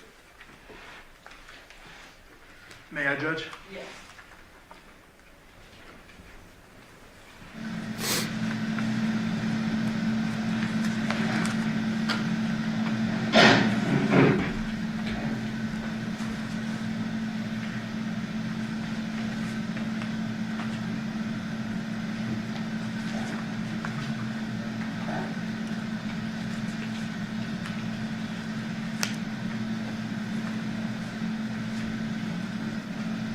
Just gonna skip ahead a little bit.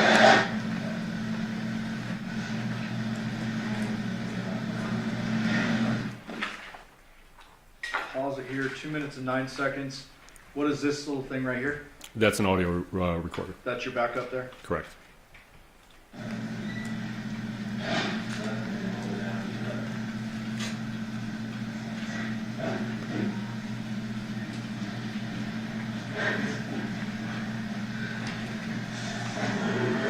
Yeah, so we're gonna take your handcuffs off and then we're gonna move you front. Okay, so it's a little more. Okay? So just, maybe can I step forward a little bit? Alright. You want anything or anything on water or something? Alright.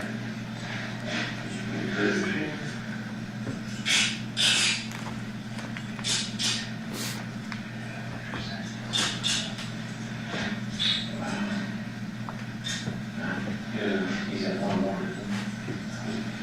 Here, I see.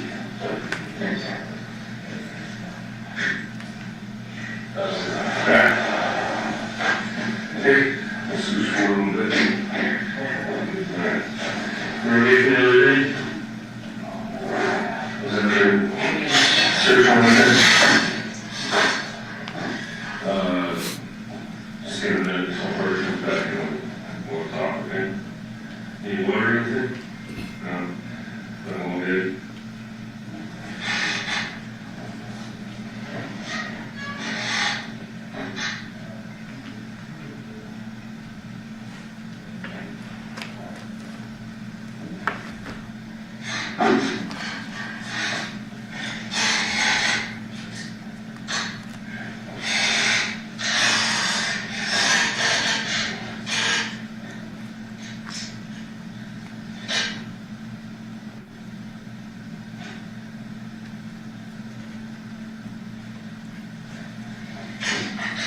Do you know what's going on, or do you understand what's going on?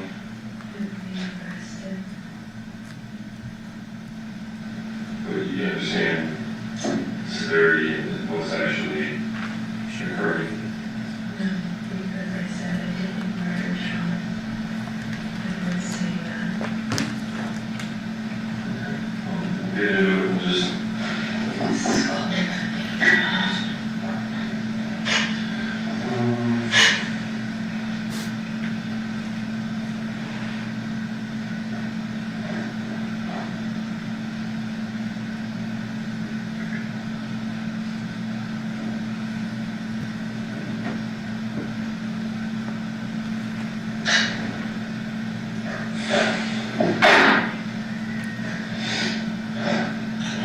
It is August 15, 2023. It is 6:54 p.m.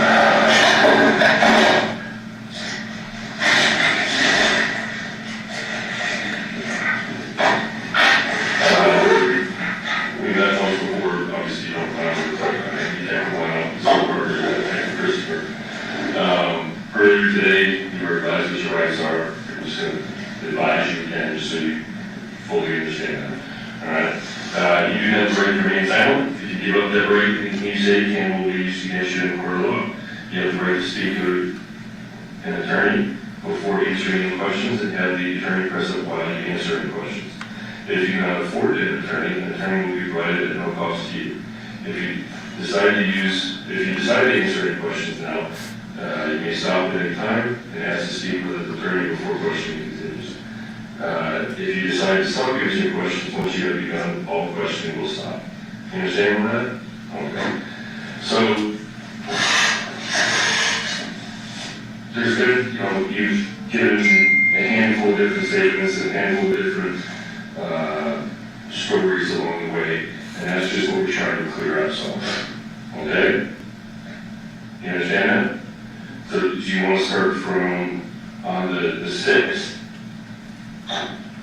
You were hanging out with John and doing some shopping? Yes? Yes. Okay. Describe that day to me, the Cliff Note version. Simple day. Okay. Shopping, got girls some supplies. Clothes, groceries. That's it. It was a very easy, pleasant day for the most part. Okay. And then at night, John was moving in with you? John was moving the girls' stuff to my house. It wasn't until he had actually moved everything over until I realized he was moving some of his things over. Okay. I'm going to pause there, 7 minutes, 18 seconds. And Your Honor, if I may inquire with the jury, if everyone can hear all the voices? Can you guys hear the voice? Okay. Detective, you had just asked about John and the moving situation, and is it true that the subject said that she had just learned that he was actually moving in, essentially? Correct. Okay. And you can see 3 people in the room. You are on the right. Yes. On the left is Detective Richard Christopher. Correct. In the center is whom? Devyn Michaels. And do you see that person in court today? I do. Can you please point to that person, describe an article of clothing she's wearing today? Black and white shirt. Would the record reflect identification, Judge? The record is on the Thank you. I will resume. Had been telling me he was going to move, but that had been months of going back and forth that he hadn't actually moved in hands. I didn't put any stock into it. So when he moved some of his things over, that's when I realized he was actually moving his things. Yes, I remember talking to John about it. Yes, I remember talking to other people about it. But until that moment, it really wasn't something that was going to take place. Because at one point, a few times, he said he wasn't going to move. And it had happened more than one time, so I just took it as it was. Okay. So you said earlier that you're shopping. You invited him over to drop off a last load for the night? Yes. Okay. He assisted me in his truck. Okay. And you rode with him? We rode with him all day. Okay. He wanted to take his truck because the trailer has his information on it and he said it's free advertising. Okay, was the trailer loaded as well, or just the truck? And at that time, the trailer was loaded later on that evening by John and John alone. Okay. And did that make his way over to your house? Yes. And that's when I found out what he had actually loaded up. It was supposed to have been the girls' things, a bunk bed, dressers, some clothes, and it turned out to be a lot more than that. Okay. How do you feel? Buildings are right. There's more tools and DVDs than anything. So it really wasn't too much to feel bad about. It was just a bunch of extra crap that I had to. Were you shocked or surprised that he was actually moving? Yeah. Okay. Was it somewhat confrontational or anything like that? Because now he's moving stuff that you didn't expect? No, because like I said, it's tools, DVDs, and she brought his guns over. Okay. That was for the most part. Okay. So after getting those, what happens? We went back to his house. The both of you? Yes. Okay.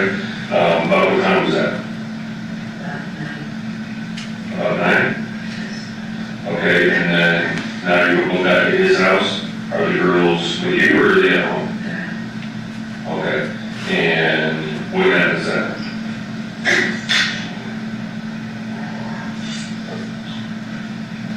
We went to the gas station, had a couple of drinks, some chips and stuff, I think.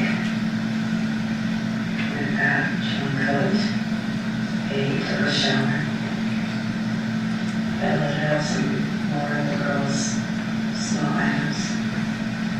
In what? The back of the car. That Nissan SUV? Yes. Okay.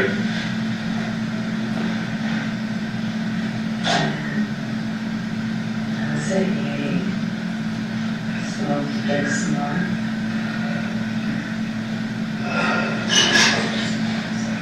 Smoked a vehicle. And it was after I left.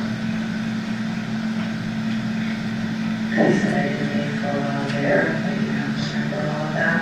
You don't remember being there that much later. I remember going to the pharmacy. After you left? Okay. Going home, showering, going to bed. Okay. So he wanted some sort of sexual encounter with you? That wasn't going to happen. I hit him. He was not dead. Okay. That's when the girl came down. I spoke with her. And like I said, afterwards I left. Okay. Have you recently had a sexual intimate relationship with him? Recently, Well, in the past like month, obviously he's moving back in, you were speaking. Have he's you? asking for sexual favors, yes, but no, we have not had intercourse, no. Okay. Well, because part of the reason we've been told otherwise by other people that he was telling other people that we do that. That's why we're trying to clarify some of this stuff. No, we have not had intercourse. Okay, have you done other things like cunnilingus, any type of foreplay or anything like that? The most he's had was the hand job. You two moving in together, was there a expectation that you were going to be in a relationship together?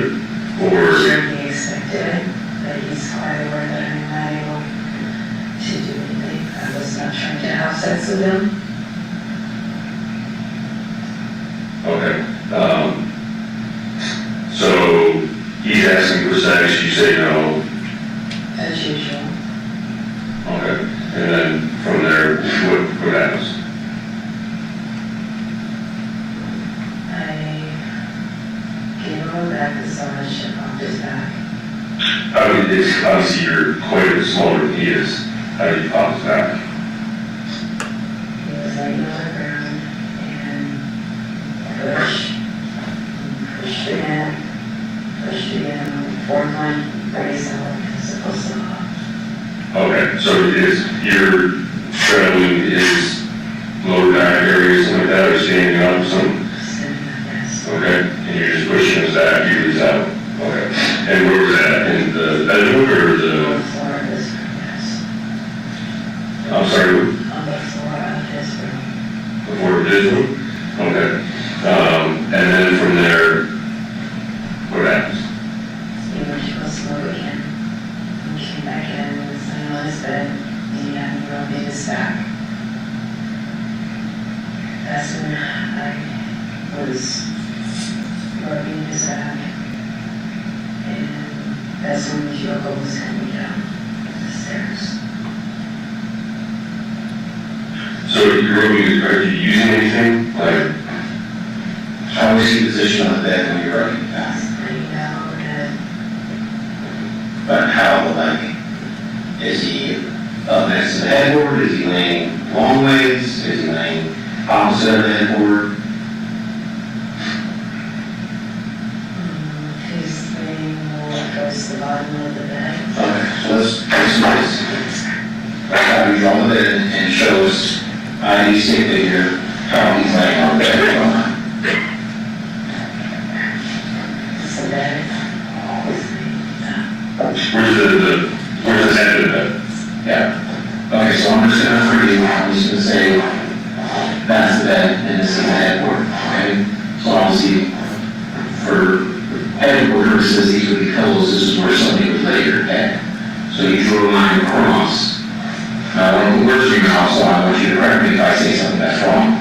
He's laying across the bed, is that right? Okay. Now, which side would be his head? This side, so closest to the edge of the bed, or your left, laying on it, the right side. There's like a wall and like a makeshift closet on this side, right? So I'm just gonna roll circle for it. Is that right? So he was laying this way. Where exactly were you while you were giving him the background? On this side. So you were on the bed? Yes. Between the headboard and him? Yes. So I'm gonna draw an X for you. Does that sound about fair? Yes.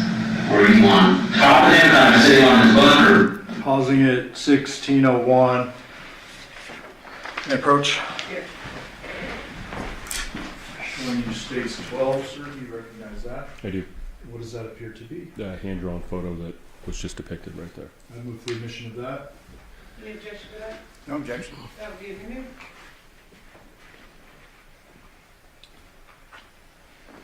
So Detective, we just witnessed this, but I just want to clarify, as Detective Christopher was assisting, obviously Ms. Michaels was in handcuffs up front, he was kind of helping her.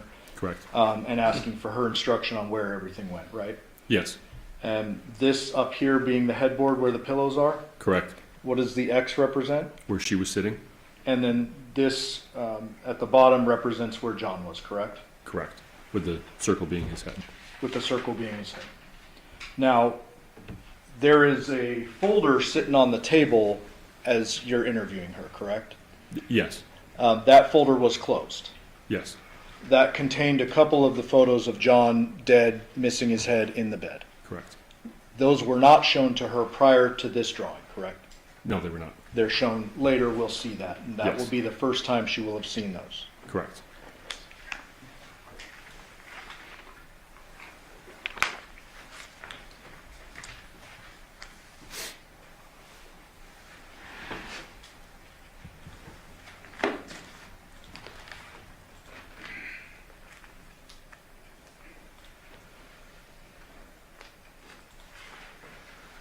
Resuming. Back running, or were you on the side? On this side. On the side, Any lotions or oils or anything like that? At that time. Okay. I mean, just for this instance, did you introduce lotions or oils or anything like that later on? Okay, so just when we talk about this incident here, not the past or anything else like that, okay? So this is going on. Now what happens? He was rubbing on me, and like I said, Yoko was coming down the stairs. So in the house, there's stairs to go to the second floor, and then there's like the, we'll say, kitchen bang. Second floor stairs. Okay, so not stairs into the, we'll call it makeshift John's bedroom. Not those couple little stairs there, but the stairs from upstairs down. Okay. And how do you know this? You hear when somebody walks up and down the stairs? Okay.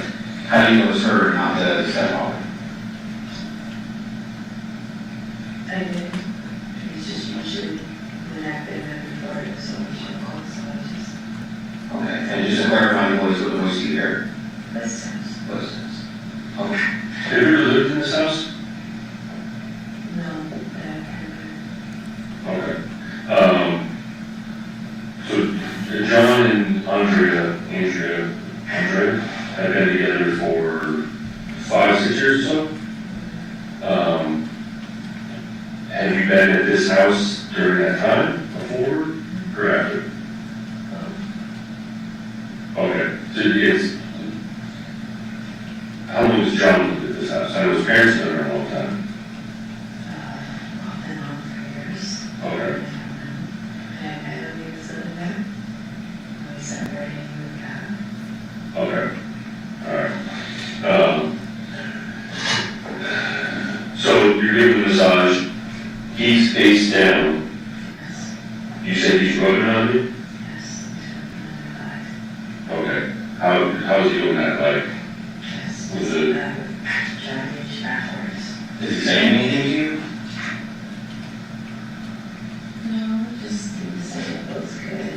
feet. And are you replying to any of that? Are you saying anything to him? No, I'm just kind of a bit back. Okay. I don't talk so much. Does he, what is he wearing at that time?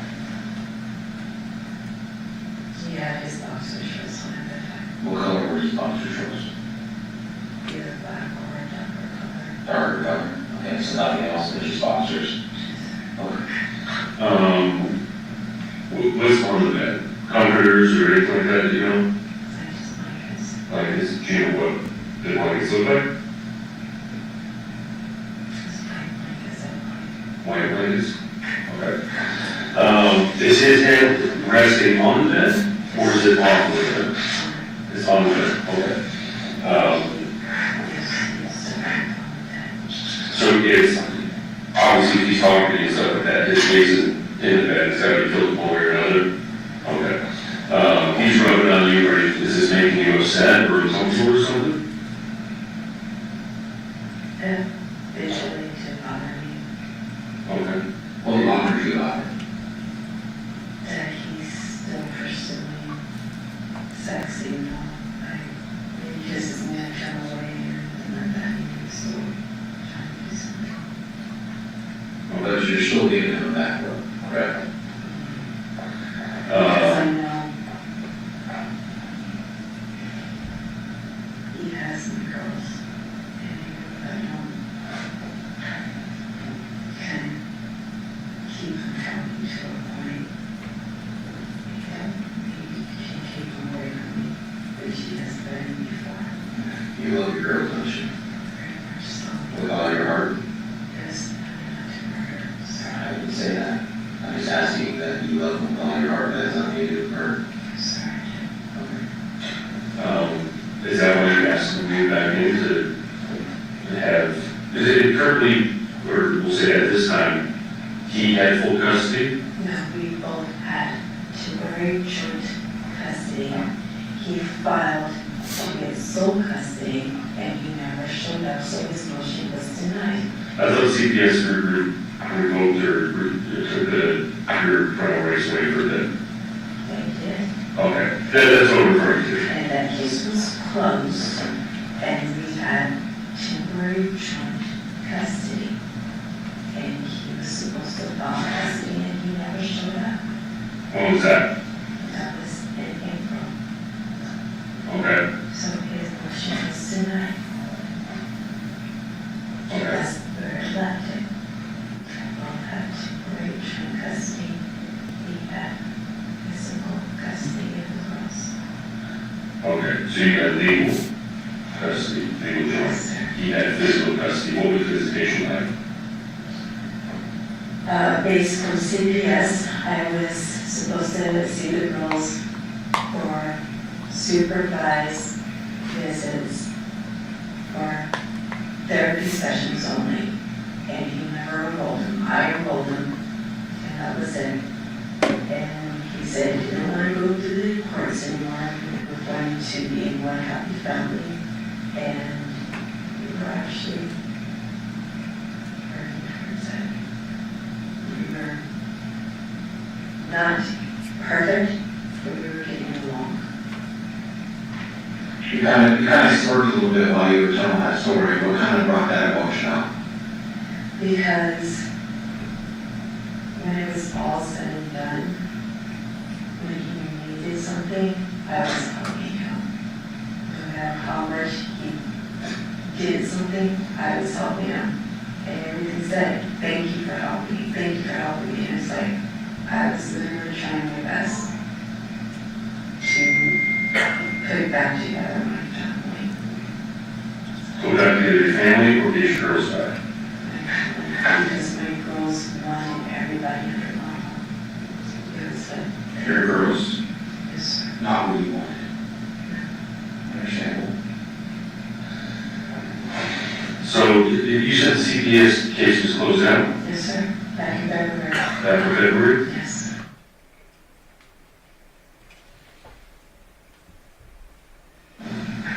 Okay. I'm just having a hard time with what it is. So you didn't want to be with John. But you wanted the family capacity to use your girls back. I didn't want to be in a physical sexual relationship with John. Me hanging out with John was fine. We got along well enough for that. Like, we went on picnics together, we did all of the shopping together, we watched movies together. We got along just fine for that. Okay. But you mentioned that he could keep your kids from you. How would he do that? Because he had the physical custody of them.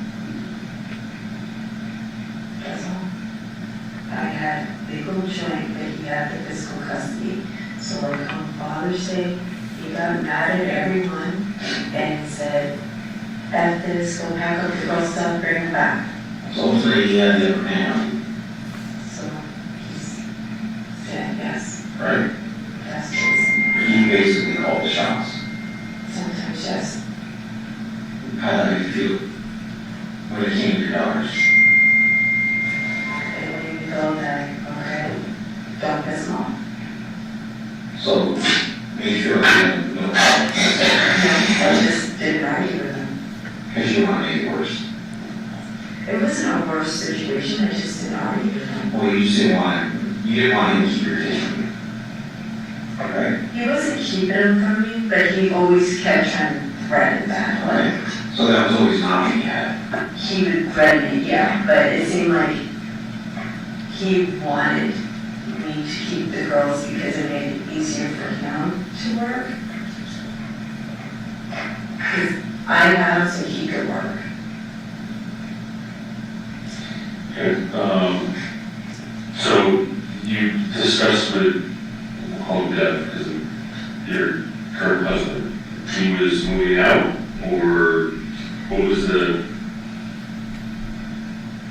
When we first talked about it, he made it clear he did not want to be the same provider with John. okay, Because nothing came to be, it wasn't really a conversation we had more than once. Like I said, John didn't actually take any actions towards it. So, yeah, if John was going to move in, Deviere definitely said he would move out. But John had not moved in, so it wasn't our conversation. I am not trying to make myself out to be anything other than what I am. Yes, I hate John. let's talk about that. He's laying here, got a massage, he's rubbing on you. You said at some point you feel uncomfortable? Yeah, he was starting to get on my nerves because he kept grabbing on me. I already said no, stop touching me. Okay, then what happens? I hit him, he stopped touching me. What did you do? Some staff thing that was on the fireplace. Okay, so the fireplace in the same room? Yes. So he's laying on the bed, you get off the bed, walk over to the fireplace. What do you grab? This staff. Oh, I'm sorry. I don't know what it's called. It's Describe it. It looks like a candle holder type thing. A candle holder? I don't know, it was square. It was, I can't make the shape. I don't know how to describe it. Okay, So, so is it, and how long is it? Are we talking short? Shorter than that. Shorter than that? A little bit more of this one. The inside of this.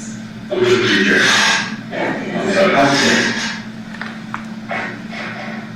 Okay, so about that. Yes. And same thickness throughout the length, is that correct? I just have like a square, like a top and square thing at the bottom. Okay, so is the candle holder something that you can put around the candle sits on? Is that, Something, that's what it looked like. okay, and what color was it? Wooden color. Like black, or was it like a dark brown, or black? Did it have like black coating on it? I said to be a black color. Okay, and just out of the middle of the massage, you get up and you walk over to the fireplace. Does he say anything to you? Still lays in bed, did you say, hey, I'll be right back, don't move? You just got up and walked over. I got up and I walked back. Okay, and what happened after that? Where were you standing when you did it? I was sitting in the bed. In the same position? So you got back in the same position, just for clarification purposes, back where you originally gave it the back massage, between the headboard, correct? Which direction was his head facing? So facing away from you. Okay. Where exactly did you hit him? Okay, so if he's facing away from you, and I don't know who words your mouth, so if I say anything that's incorrect, please stop me and correct me, okay? So he's facing away from you, say you hit him in the head. So if I'm facing away from you, did you hit him like in the ear, or at the top, or in the front, or in the back?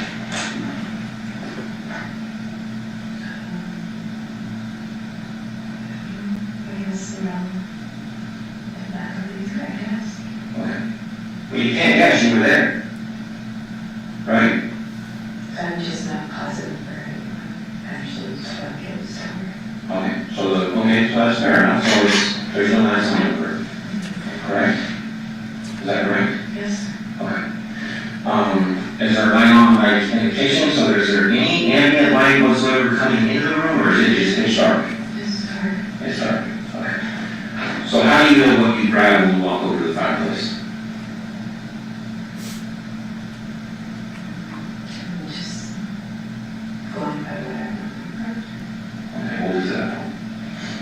So you hit him somewhere around the ear or something like that, you do believe, correct? Is that safe to say? How many times did you hit him? One. Okay. How hard did you hit him?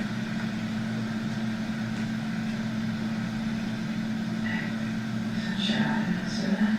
Okay, so As hard as you could, like did you use all your hands? Okay. One hand, two hands, right hand, left hand, My right hand. your right hand. Okay.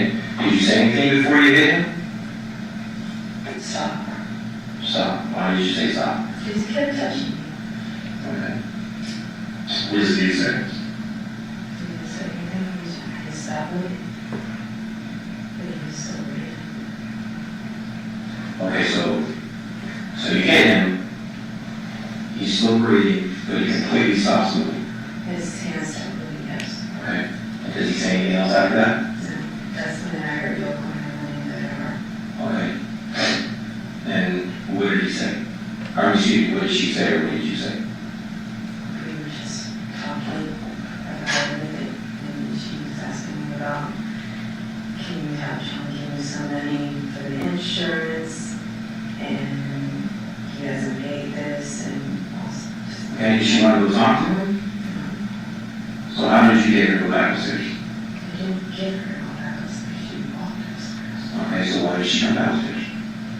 She went into the kitchen, I didn't tell her to come downstairs, she came downstairs. So why did you go and talk to him? Because I heard her in the kitchen.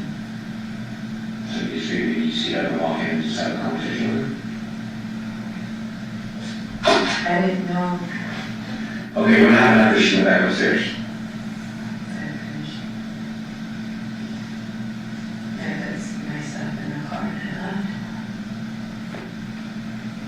You put what's up in the car? Okay, where'd you have the bag?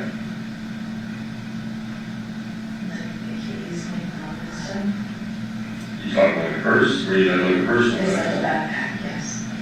Like a purse. Okay, the line one. Okay. I've seen your house, things are decorated and stuff. I think if you walked over and grabbed a candlestick or something that resembles a candlestick, you would understand what that is. Right? So, what did you actually grab? I don't know what it was, that's why I said that's what it seems like. I don't know what you call it because it wasn't in my house. Okay, so what did you do with it? It was on the bed or on the floor. I don't know, I gotta have that. Okay. You didn't have any matter, so let's try again. Okay, this shit's about to get real. Okay? I'm gonna explain something to you. There's about 40 years of law law enforcement experience in this room right now, and that doesn't include you. Does that make sense? Okay, don't play what's going on, okay? Okay, well, I'm just being direct with you.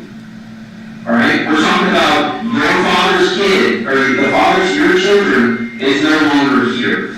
And you were the last person that was with him. You were the last person to use force on him. Does that make sense? So the shit's getting real. I'm not trying to be disrespectful to you, but the games are over. And you should look at that picture, because that's the last position you saw him in. And that's the position we saw him in when we went to that house. Does that make sense? So cut the shit, and let's get down to the nitty-gritty, and start answering some questions for us. Don't tell us the same bullshit that you felt Detective Lizardo. You have your rest of your life ahead of you right now. You have a big decision to make right now. A huge decision that can ultimately affect your two little girls. The whole time that we've been sitting here having this conversation with you, you have this defeated look. This can go one or two ways. When we write this report, we're going to say that it was non-reversible, not even emotional. Sir, You don't have to call me sir, all right? We're beyond that, all right? I don't know your name. It's Rick Christopher, okay? My apologies, because I assumed that he introduced myself even though I wasn't in the room, all right?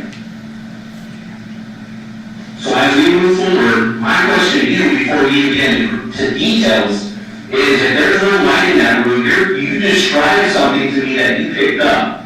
So there's only that was one thing. When you left, you took it with you, or you hid it, you saw it in light. So somehow there came light, and you saw an object. Because we know it was not on the bed, and we know it was not on the floor. So that's the stuff that I'm talking about. Does that make sense?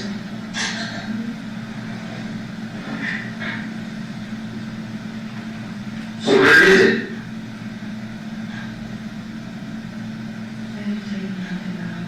Okay, so where is it? Where did you put it? Where did you put it?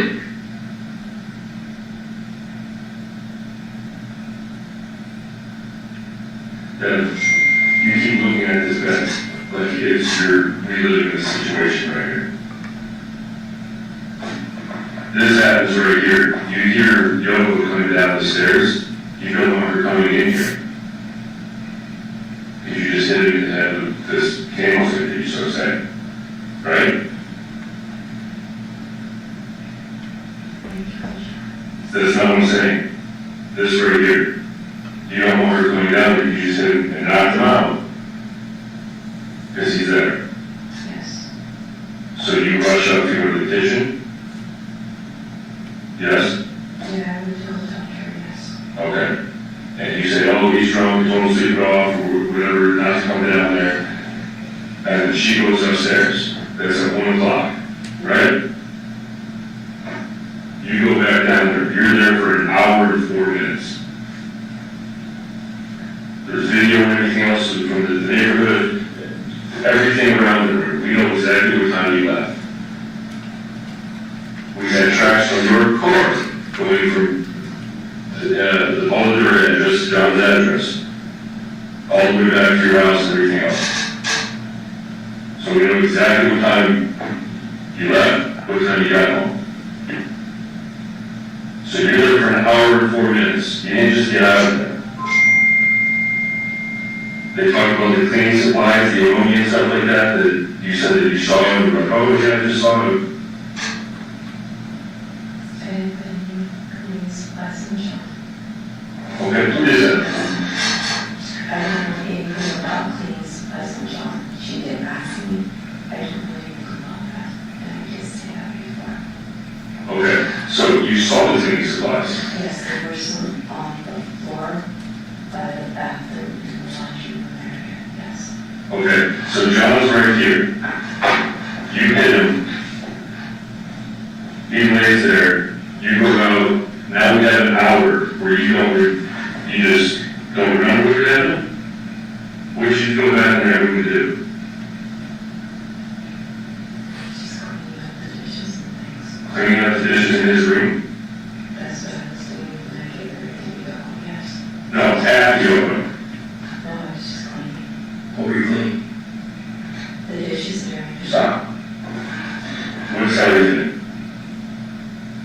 Just clean.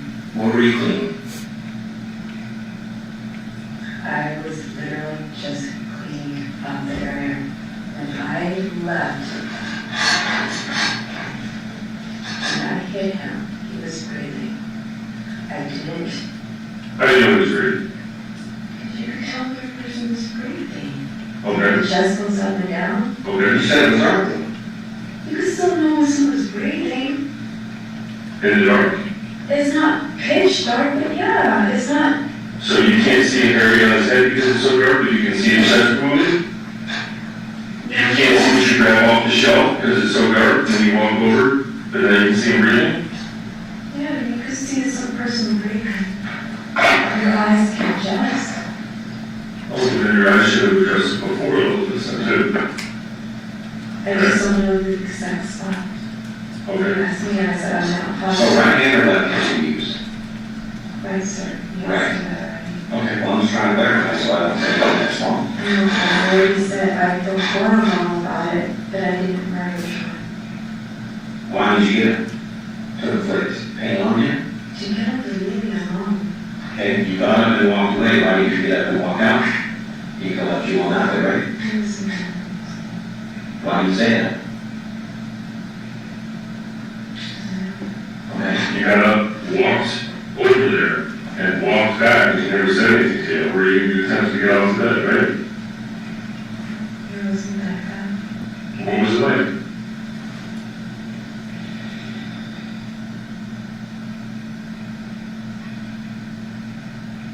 What was it like? So, you mean to tell us you hit it in the head, right here, where you're showing this, and he doesn't move from there? Right, but I didn't take off because I wanted to make sure he was breathing. Okay, so you came around for an hour and 4 Half an minutes. hour, I did not know I was there alone. Okay, it doesn't matter if you know it or not, you were there. You were there for an hour and 4 minutes, hanging around with somebody you just hit in the head to make sure that they're doing okay. Do you call an ambulance or anything? Do you go over physically touch him or check out or anything? Yes, I did touch him. Did he say anything to you? No, Why? because he was unconscious. Did you ever under a ventilator? To a breathing person. Who was unconscious? From law enforcement to that. Don't look at like those two questions, it's a valid question. Did you roll him from his back to his roundabout? How did you check on her? I just felt him and I felt he was breathing. Okay. But when I saw him, he was breathing, so I was like, okay, he's all right. Okay, so you're hanging out in this room for an hour. No, you aren't. Unless you're running around, going back inside the house or whatever, but that's what you're doing. Okay, so describe to me what you're doing during this time, and don't say clean. I don't know, I just kept moving around. I just kept moving. Just kept moving around. Is it because you were a mechanic? A little bit, yes. Understand? That was on you. Head part of the mechanic. I was afraid that I actually just hurt him, maybe at lunch or something like that. Okay, let me ask you this, were you in a panic because you knew you hurt him and he was in severe life-threatening injuries? No, sir. No. I'm looking at my eyes because I've been doing this too long to understand what went on. So it's fine. You didn't know him. Okay, explain. That, and then you would be the nicest person in the world, Okay. and then try to do everything you could to help him. Okay, so you have some resentment towards him. Yes, but it wasn't for me, it was for my daughters. There's gonna be some dislike towards that person. I understand that, that's reality, I get that.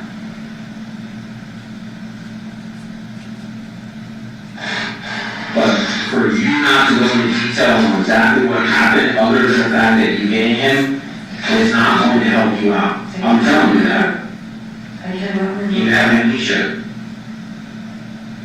Do you take medication for memory loss? Yes, I do. Okay, what type of medication do you take? I don't know the names of it, but I do take medication for. Who's your doctor that prescribes that? It's breathing. When history of things? My medical history, but yes, I do take medication for seizures, headaches, memory loss, sights, all sorts of crap now. Okay, so is there a possibility that you could have not been in your right frame of mind while you were there that night because of all the medications you were on? Yes, sir. Okay. So when people are on medications that come home to their thinking, sometimes they do things that they don't believe that they're doing. Does that make sense? Yes, sir. Okay. So now leading you, sounds like that could be a possibility, that night in question. I just don't remember. They were telling me things that happened, like I don't remember doing that. You're saying I was there that long. We know you were there. We were trying to explain to you we had videos of Anthony leading. Hear you, but I remember talking to Yoko, getting my stuff, leaving, going to the pharmacy and going home. But Devyn, what you don't understand is this, you know you're under arrest, okay? There is going to be a police report, and it's going to have the interviews that we have with you. Do you think anybody believes that he was laying here, you hit him in the head, you don't know what you do for an hour and 4 minutes, you leave, he's found in the exact same spot, dead, and you're like, oh, I don't know. No, but the hitting him didn't feel real. Like I don't. I understand, so you're not in the right frame of mind, maybe because your medications, that will make it feel like it's not real. No, but everything, like, all of this feels like a nightmare, like a dream. Like, I remember being with him, and him, us talking and everything like that, but the actual,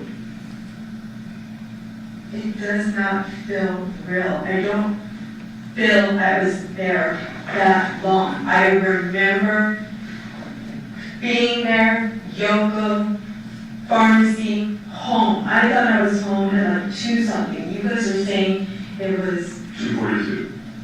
Yeah, I promise you. Okay, so what do you do that night, after you get home? I got home, I got a shower, I went to bed. No, you didn't. How long did you sleep for?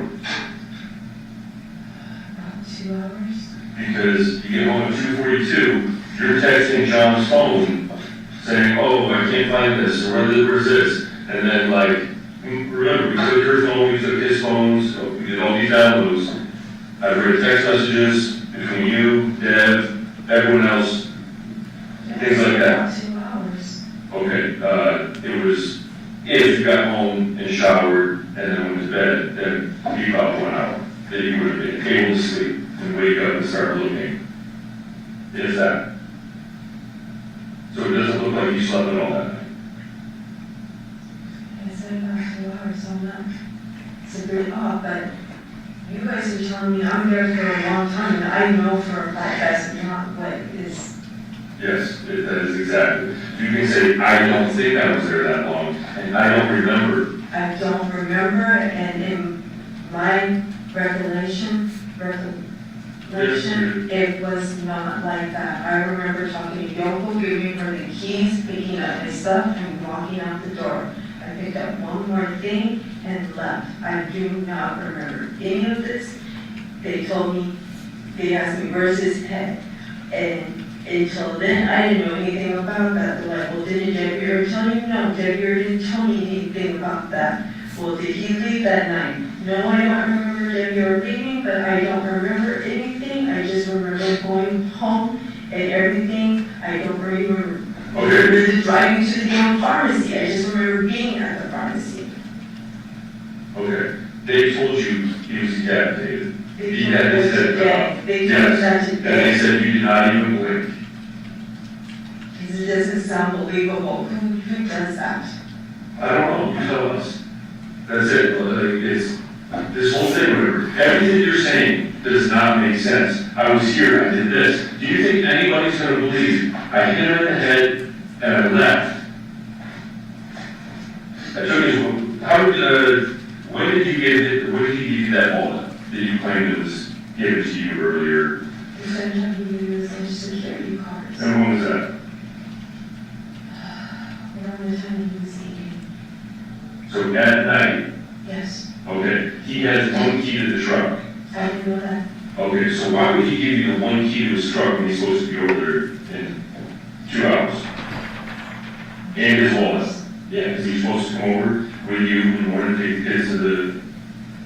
In the morning. So how was he supposed to get to your house then?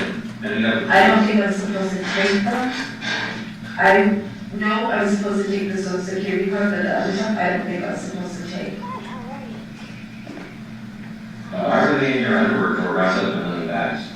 Because when he gave them to me, I didn't realize what I was taking, and I just put them away and said, keep them safe. That's not normal. You just said, when he gave them to me, but I don't think I was supposed to take these. No, I said in hindsight. I literally said in hindsight, I don't think I was supposed to take those. The social security card he gave me, the other cards he gave me, you could see that on the surveillance camera, he hands me the card, but those ones, I don't think I was supposed to take them out of the house. I think I was just supposed to put them up, and then in the morning, he was supposed to go and get them. That's what I said. In hindsight, I don't think I was supposed to. Well, why did you wrap them on the bags and put them out in your dresser drawer? I wrapped them up. I don't think I was supposed to bring those with me. You're not answering my question. Why were they wrapped up in plastic bags and put in your underwear I drawer? wrapped them up right then and there in front of them. Why didn't you just put them on your dresser? One tied, another tied, another tied. It wasn't like one of them tied. It was repeatedly wrapped over and over. This was a thoughtful process. Put it in there, tie it up, put it in another bag, tie it up. Right. Like I 8 said, I times. didn't realize what I had at the time, and he's saying keep them safe, so I'm wrapping everything up and I'm hiding it. For what reason? I don't know. He didn't say anything. He gave me this. He says keep it safe. It was the social security card. The social security card was in your black backpack. Right. I didn't even get a chance to put that away. So you take that, put that in this not safe spot. The only thing that he asked you to keep safe, you keep in your backpack. But the stuff that you were not supposed to take, you wrapped up 8 times, 8 separate times in a bag, in bags, and then hid that. No, you do not understand. No, I don't. I got home, it was late. I showered, I went to bed. That was it. In the morning, I would have sorted through everything. I would have talked to John, and everything would have been figured out.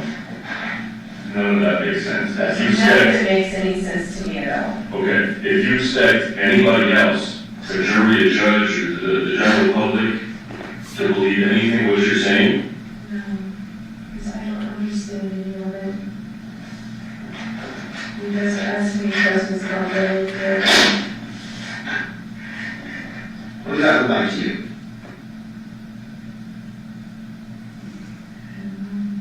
You don't know?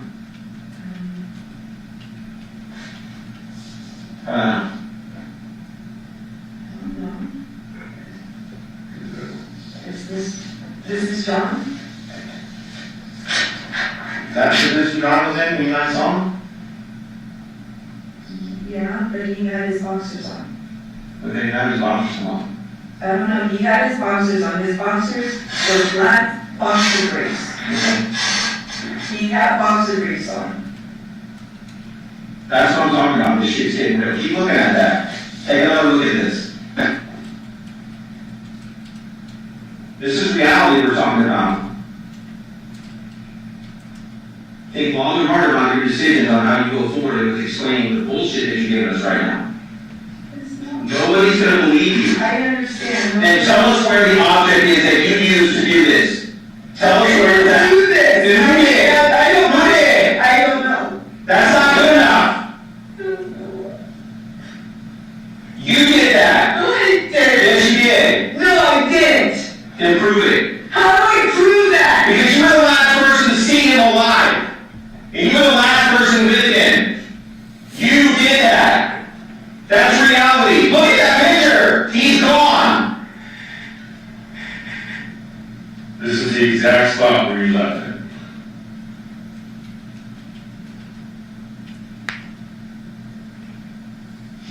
What do you think, people are going to see this, and what do you think they're going to think of you?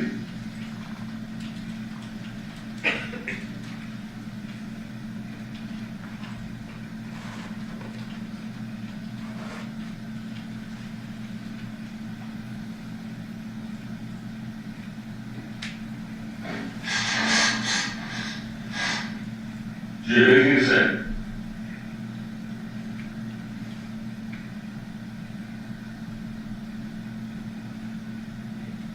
This has got to be eating you up. Holding this in has just got to be fucking eating you alive. You have to be going nuts. For the sake of your daughters, tell us where the weapon is at so we can recover it, and there could be some closure for your two daughters when they grow up for the rest of their lives. You owe it to them.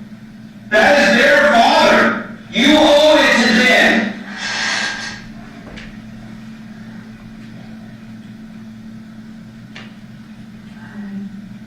Stop. Don't even say it.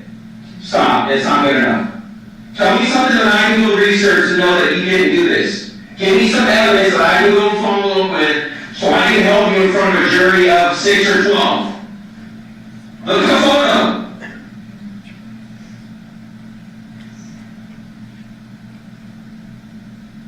Your children will never see him again. Ever.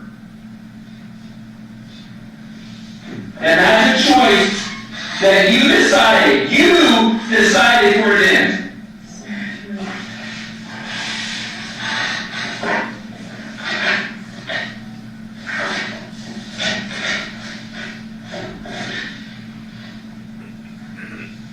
That's the exact spot where you said he's at, right? You left him there. You hit him in the head. He's unconscious, not moving. But there wasn't this much blood. When I left, he wasn't bleeding like that. No, this is because it empties out after you cut his head off. I cut his head off. Well, you did. No, I didn't. Okay. Explain how this happened. I don't know. I can't cut a person's head off. But you can hit him with a stick. Is there a chance that that could have been a knife of some sort? Why? How do you know it's dark? Doesn't make sense, does it? There is no doubt in my mind that you did that. You owe it to your girls to have a closure. We want to know where the object is that you used to do this. Where is the object? Tell us where the object is at right now so we can start working closure for your daughters.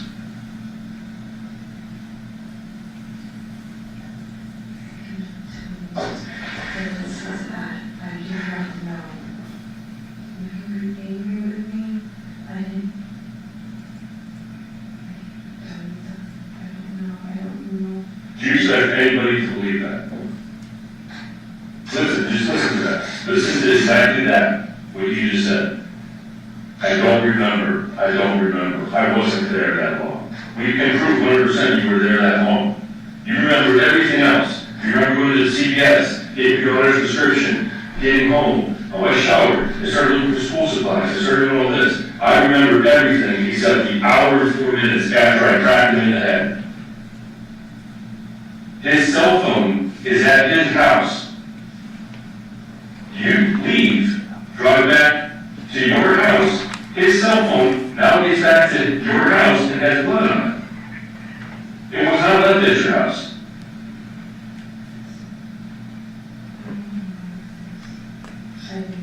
Conveniently. No. Yes, conveniently. No. There's no possible chance that you would forget hitting somebody, cutting their head off, going to dispose of this.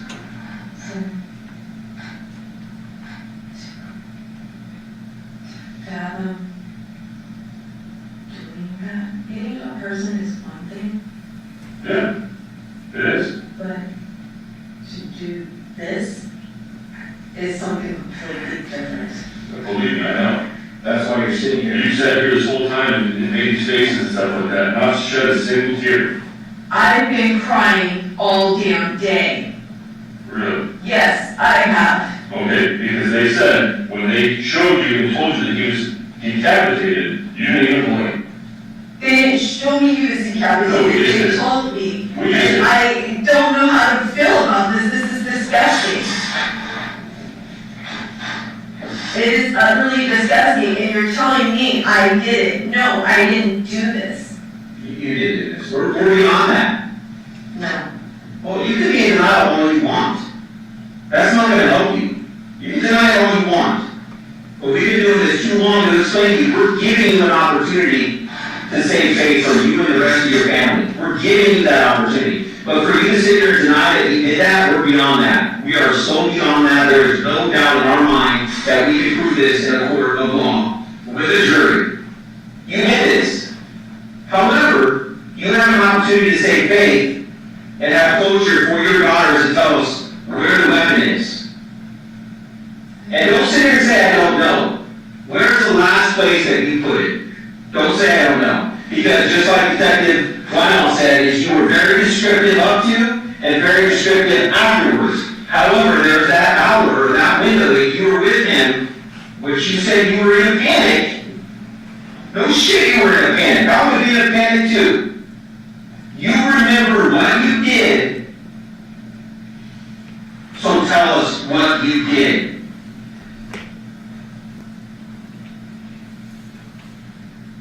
I know it's weighing on you. I can see it all over your face. You're gonna feel better once you get it off your chest. Nobody is here to pass judgment on you. Not a single person.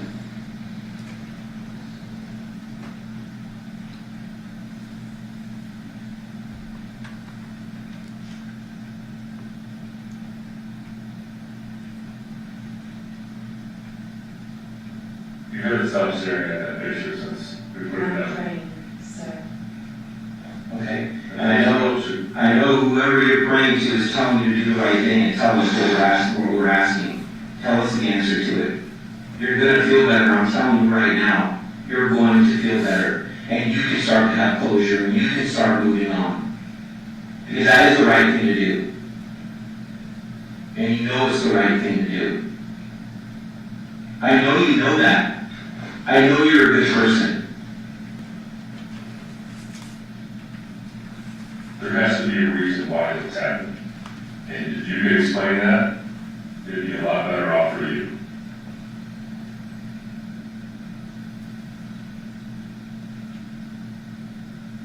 And look at me. I know you're a good person. And listen, look at me. I know we can't change this. I know we can't. Nobody can.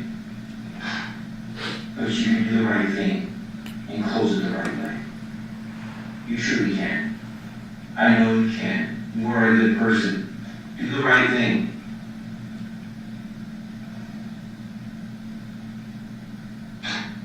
Is this how you want your girls to remember you? Or do you want to have a reason and an explanation on why it happened?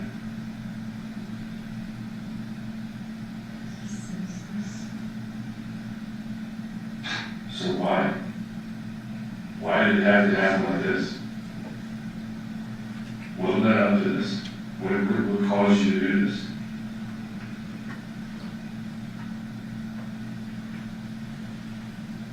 Did something escalate in this room, or is this room passed, or what? Why did this happen?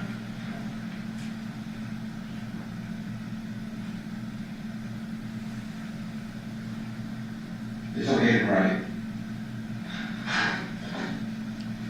It's okay to show emotion. It's going to be okay. It truly is. It's going to be okay. Do the right thing. You're a good person. Do the right thing.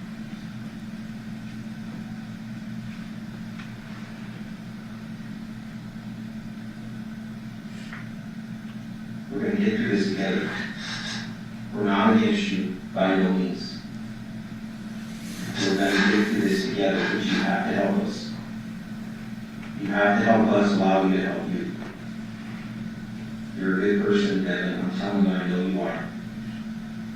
You're not a monster. You're not a bad person. But you need to start doing the right thing right now. This is where you change things and make things right. This had to have a reason. You don't want your girls to remember you as this. Let's take the reason out of it, okay, for right now, okay? Where is the object? Just tell us where the object is. That's all we're asking. Right now, let's take small steps. Evan, please. I'm begging you. I'm trying to help you. I'm sincerely trying to help you. Don't go down that road. It's not fair to you or your kids.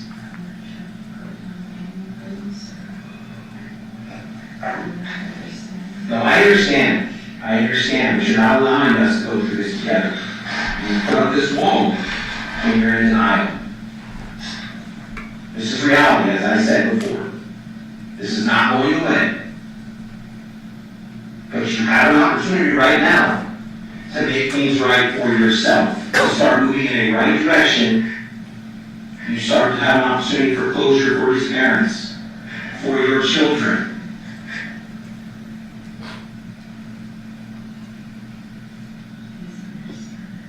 Understand what?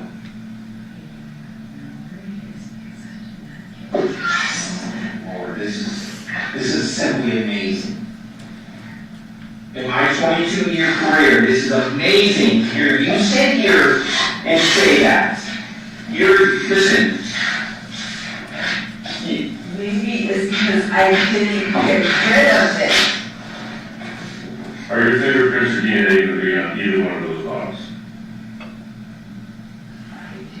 Why not? Let me guess, you don't remember.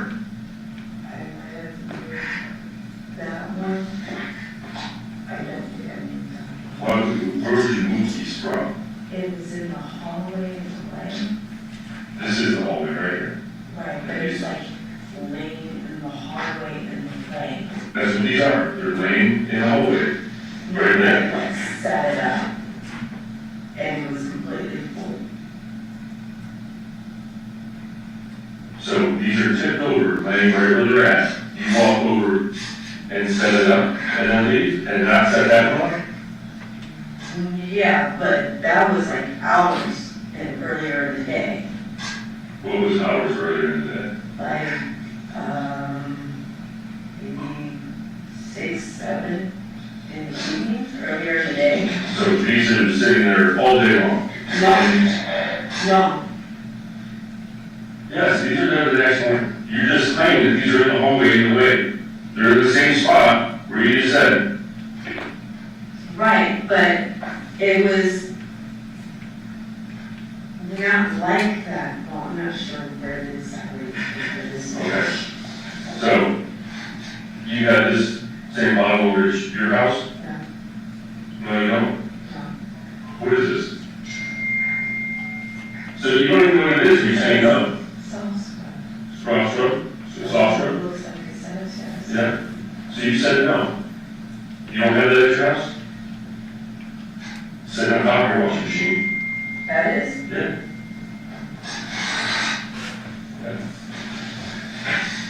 Listen.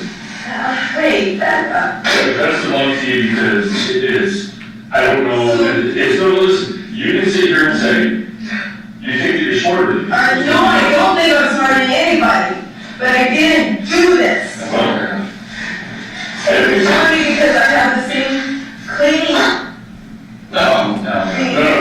The cell phone that you take, you have to take the cell phone from his house back to your house after he's dead, because it's blood on it. His wallet, his keys, things that you're not supposed to have wrapped up in a bag, 8 times, shoved in your underwear drawer. Number one, you're the last person to see him. You're the last person to physically assault him. Hit him in the head. He's in the exact same spot.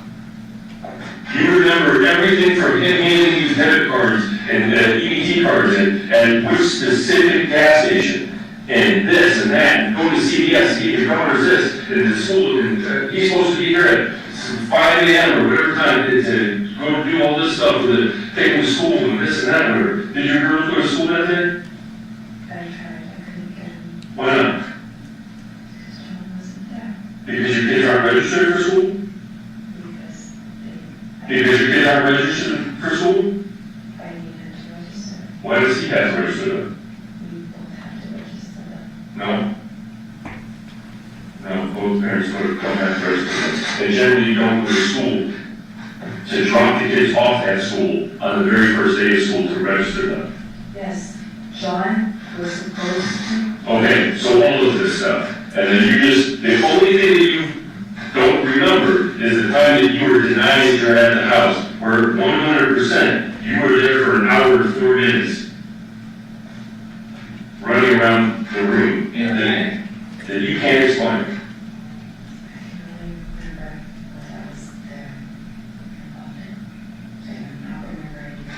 Okay, that's all I do. Good luck with that, because that is not going to fly. But I think we're done. Absolutely. And your girls are definitely going to take you because you can't even have the audacity to give them closure. Shame on you. That's terrible. Get out of here, Oh, so there's some anger now, huh? I told you from the beginning I didn't Is do that it. how you feel against him? No! It's not how I feel against him. I think you're just upset that you got caught this and. No? Personally, I think that you weren't expecting him to move into your house so soon, so you had to go over to the house and kill him at his mom's house, so you wouldn't be the suspect. No. Jonathan talked about moving to my house for months. Yeah, and you were surprised he was actually about through it. No, because it wasn't following through. He just moved tools and DVDs and stuff. You guys were You there. said he moved all of his stuff. Tools and DVDs. I didn't say he moved all this stuff. I said he moved a whole bunch of crap.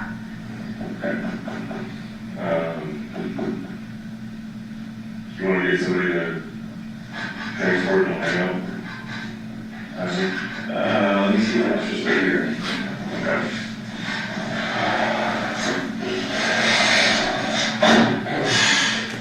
Do you understand that it does not sound even feasible?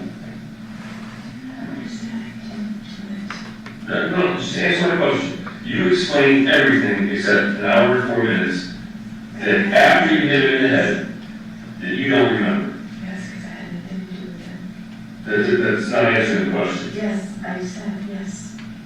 So if that's not feasible to you, how would it be to a jury or the general I public? didn't say it wasn't feasible to me. I didn't.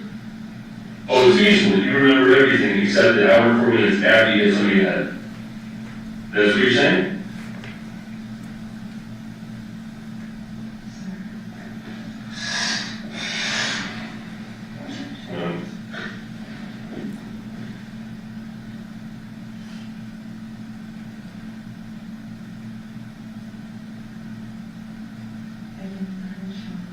You can. I didn't shove off his head. So I can say it over and over again. And I would continue to say it. I would say that from the beginning. Well, you have to have something for the hour and 4 minutes where he was murdered, that you were in the house. That's it. But that's the only time you don't remember. I didn't know I was there that long. It doesn't matter if you don't. But that's what I'm saying. I don't remember being there that long. I didn't know I left. Okay, so is it possible you did it? You don't remember? Yes, sir. It is very possible. Okay, how? Have you had moments in the past where you Yes. made stuff where Yes. this happened? Yes, there's things in my past where I cannot remember. And yes, I have talked to my doctor about it. Yes, they're trying to figure out what's going on with me. Yes. Okay, you don't have to tell me if you don't want to, but what is wrong with you that you say that? I you're trying to don't be know. diagnosed? They're testing me now. I think yesterday, for whatever reason, my brain tingled and I blacked out.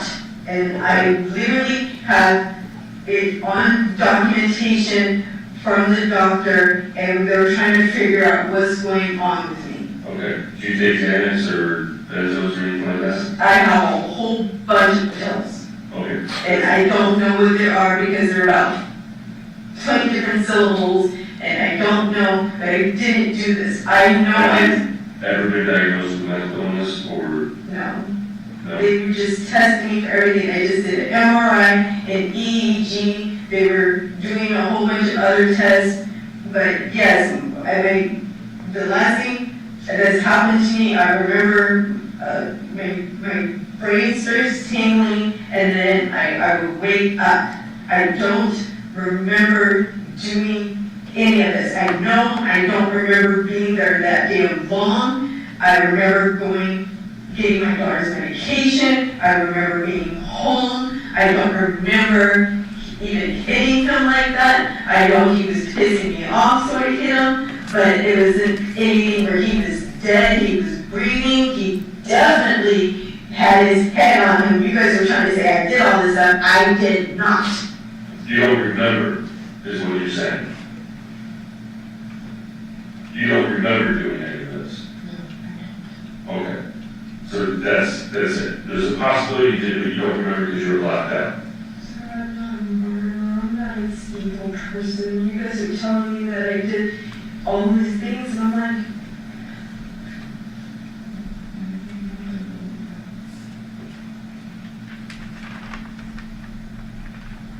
The next day when you woke up, or I don't think that you went to bed based on the activity and everything like that, because when we print out a phone thing, everything comes out, it's like minute by minute and everything else.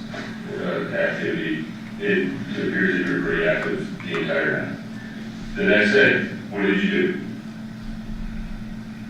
Did you go to school first, or you went to the oncology?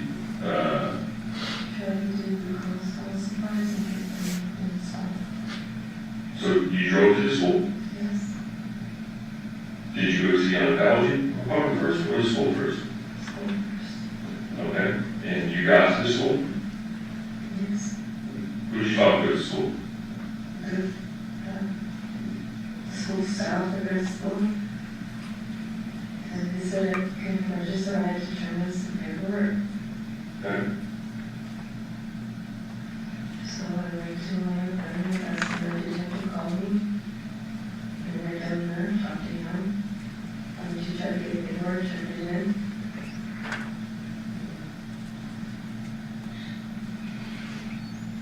So we're working on all of this stuff. Obviously, it's whatever, but video surveillance from the school, video surveillance from the oncology place, all of this stuff, we have tons and tons. You told us like, hey, we stopped here at this gas station. So we spend the time, we go out there. Detective, is that when your video storage ran out? It was. All right, State, before you move on, you just say, I'll take a brief recess. Yes, ma'am. When the rest of this will take us through the rest of the day.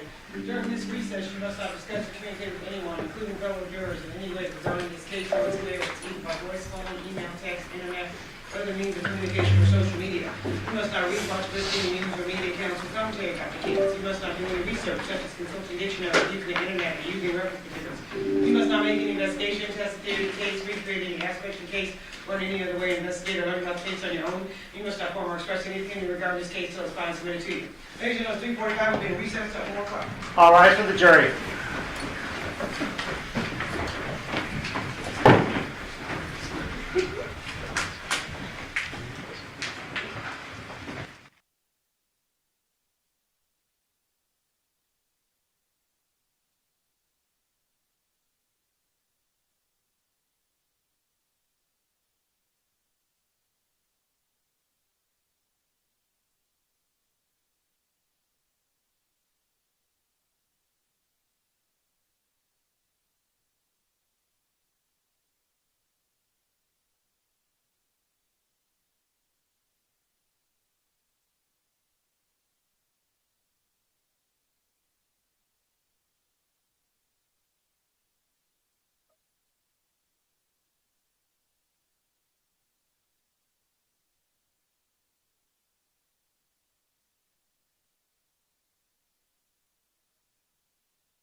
Can we approach Judge real quick?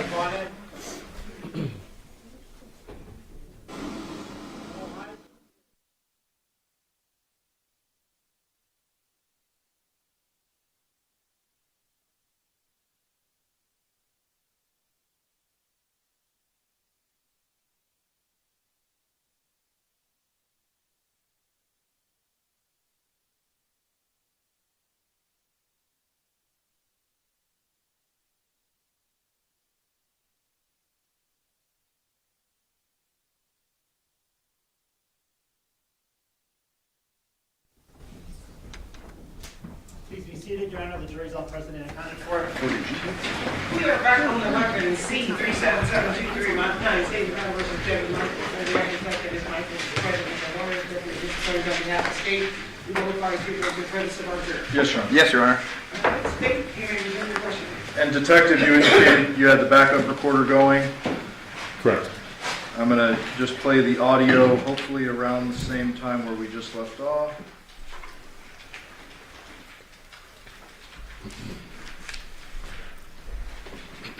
Yeah, you and his mom helped him out pay the truck bill or something like that, or I think it was end of July. No, I called and they helped her arrange this problem. I didn't pay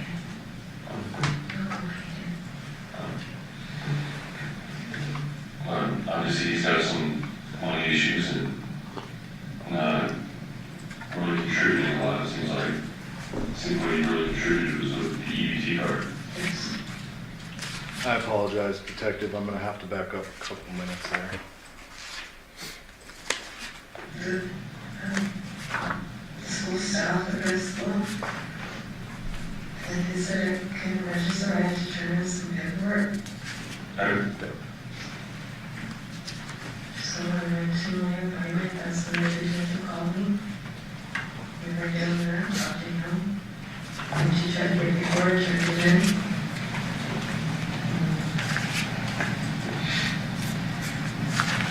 So we're working on all of this stuff. Obviously, it's whatever, but video surveillance from the school, video surveillance from the oncology place, all of this stuff, we have tons and tons. He told us, like, hey, we stopped here at this gas station. So we spend the time, we go out there, we get video surveillance from that place.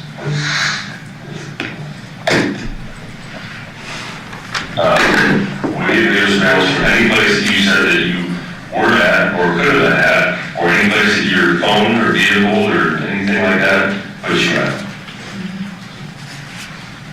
We have video surveillance from the entire neighborhood. Streets along the way, in and out, everything else like that. Nothing says anybody else did it.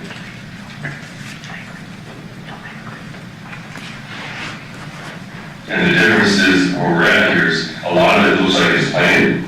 There's cleaning supplies, there's this, it's the last, when the last night he's supposed to be at home, the cameras are taken down. It looks very plain and methodical. Or is it something that happens and, hey, I got angry, he was touching me, this and that, whatever, I hit him, went too far, and ended up with this. That's the difference. And you just say, well, I don't remember.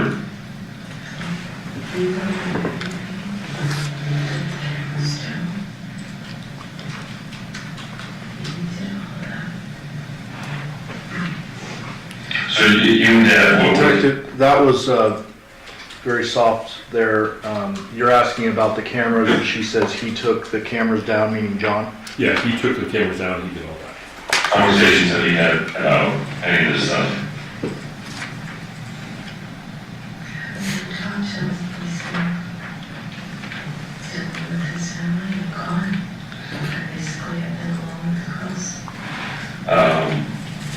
You seem to be a very emotionally dependent person based on the conversations between you two. Would you characterize yourself like that, or is that, you don't feel like that? Because everything's very,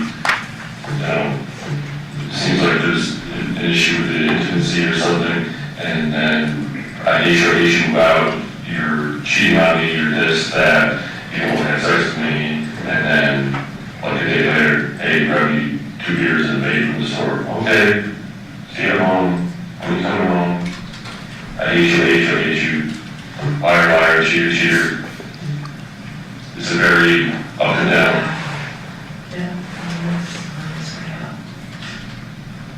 I think on the third you told me you wanted a divorce. Yeah. What, it's just fed up, or?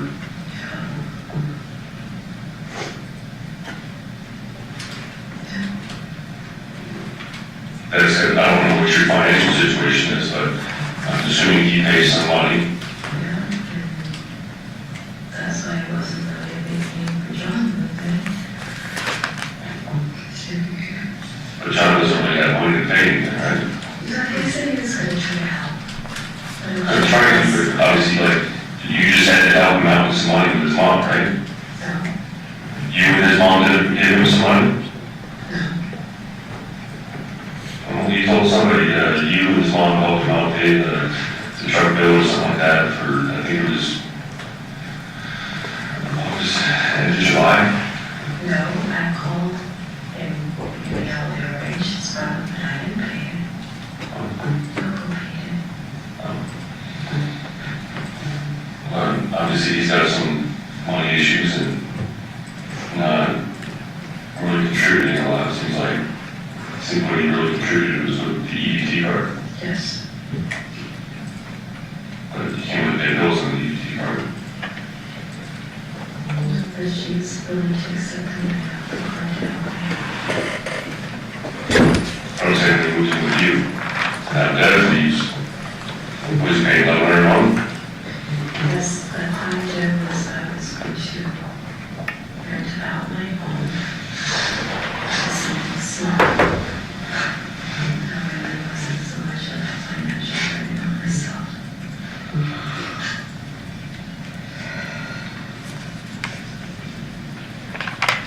Because our bus doesn't matter who the bus. It just needed to be a little bit easier, whether it was John or Deviere. Was the Deviere thing to like try to get back at John, or how did that come about? No. It started out as games and just out and down thing, but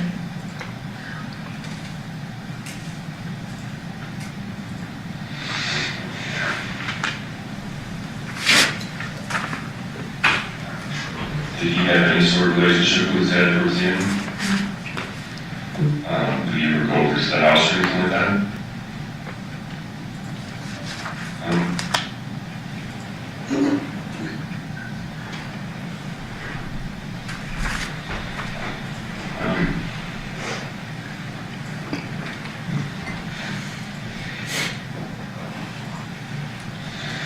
Well, do you have any psychiatrist or anything that you're under current care of?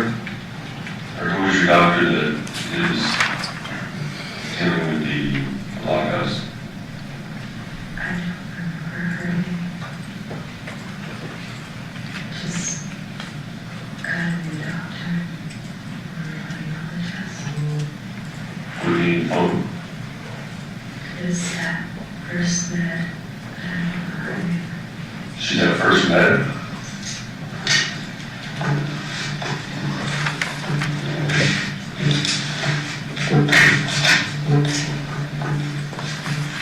I just started talking to her, so What was that? 2 months ago. 2 months ago? Yes. Like, you actually had an appointment and stuff, or? Yeah, she's the one that set the neurology appointments and everything. So was she like family care? Yes. What was the EEG? There's a way to. Raising? Yes. Detective, well, I tried to stop it right at an hour, 20 minutes. Fair to say that there's about 3-4 minutes left, and it's just mainly medical stuff and nothing, no more real questioning related to what we've been discussing. That's accurate.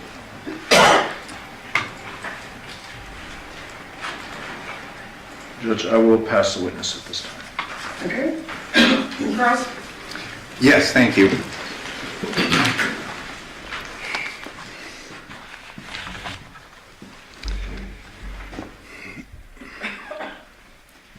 Detective, it was you and Detective, was it Christopher, Correct. that conducted this interview? Yes. Fair to say it was a fairly confrontational interview. Fair to say yes.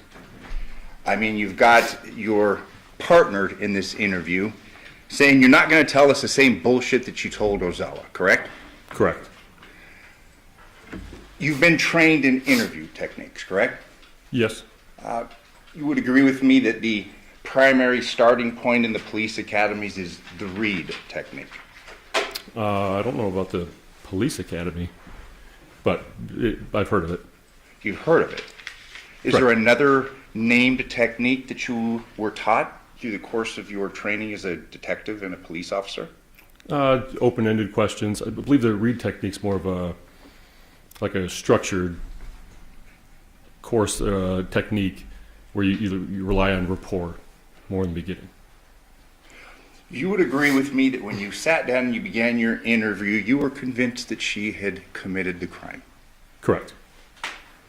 Your partner was convinced that she had committed the crime. Correct. You would agree with me through this process and up until this time that we heard this interview, which started, was it at 6:54 p.m.? Yes. You and everyone else involved basically reached the conclusion that she was the guilty party, correct? Yes. So you'd agree with me that you went in there not necessarily with a motive to find out information, but to get her to confess to the crime, correct? We were trying to confront her on the evidence that we had that she was not admitting to. I mean, there's relationships about her daughters, threats concerning her daughters, correct? You want to see your daughters, questions along those lines, correct? No. We listened to them. It was brought up, her daughters, correct? Her daughters, but we never threatened that she wanted to see her daughters. That she needs to cooperate, that she needs to give up information, correct? And it's clear in the video, the theme of the daughters was employed to try and get her to confess to a crime, correct? To admit to the evidence that we were confronting her on. Beginning of the interview, she's sitting there, she's already been cuffed, correct? Correct, she was under arrest. You had said at the very beginning of you, I know it's been a long day, correct? Yes. You had made reference to her with a defeated look, correct? I believe that was Detective Christopher, but yes, that was brought up. You were both in there, correct? Yes. There was reference made to her having been Mirandized earlier that day, correct? Correct. There was also reference made to where she had been told earlier that day that Johnathan had been decapitated, correct? Correct. She was being confronted with evidence that things that you knew in an attempt to get her to capitulate and to admit to having done something wrong. Fair to say? Correct.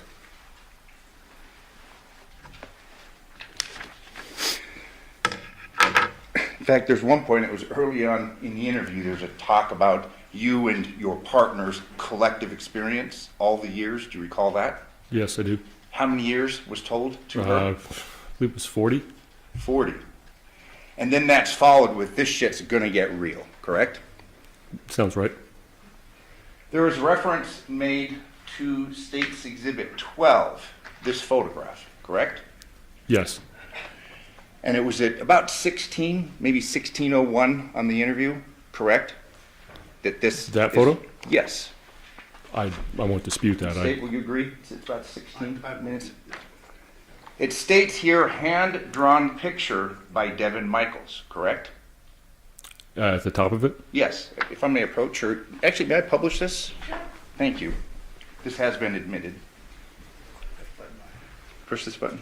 Okay. I'm gonna let I, but that's states right here, hand-drawn picture by Devyn Michaels, correct? Correct. But we can see in the interview, she just draws one straight line, correct? Yes. The rest of these, the elements to this, the head, the bed, the pillows, the headboard, that's supplied after she's drawn a straight line, correct? Yes. So it wasn't a hand-drawn picture by Devyn Michaels, it was simply a line drawn by Devyn Michaels, correct? Detective Christopher assisted her because she was obviously struggling in the handcuffs. Well, you say he assisted her, he drew this whole thing, didn't he? Yeah, based on what she said, yes. And the video will speak for itself. She draws a line and then he fills in the rest of this, correct? Correct. Which is, he's obviously doing that in an attempt to make it match the photograph that's ultimately showed to her, correct? No.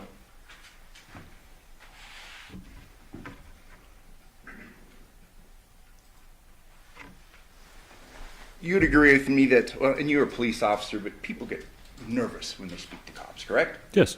People get nervous when they get pulled over for a mere traffic ticket, correct? Absolutely. I mean, you'll agree with me that through your experience as a detective, sometimes people break down, correct? Yes. They may say things that they didn't necessarily do. Is that fair to say? And Yes. you know where I'm going with this, but isn't Yep. that right? Yep. She had been interviewed multiple times prior to your interview, correct? Correct. We've heard them. There's been multiple interviews, correct? Yes. There's been multiple denials presented to her in reference to having committed a crime, correct? Yes. But nonetheless, you and other members of law enforcement keep returning and speaking to her, correct? Yes. And that's done with the intent of eliciting some sort of a damaging admission. Fair to say? It would, yes.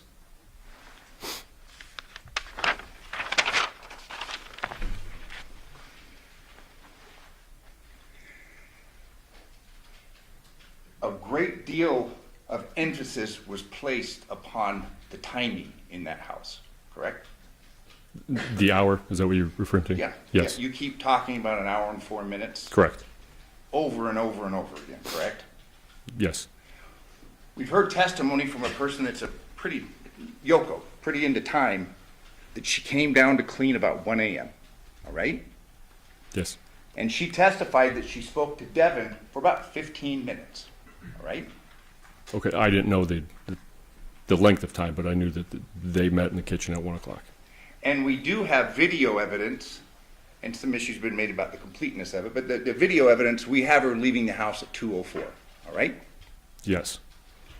So we're not really talking about an hour and 4 minutes, we're talking about 49 minutes, correct?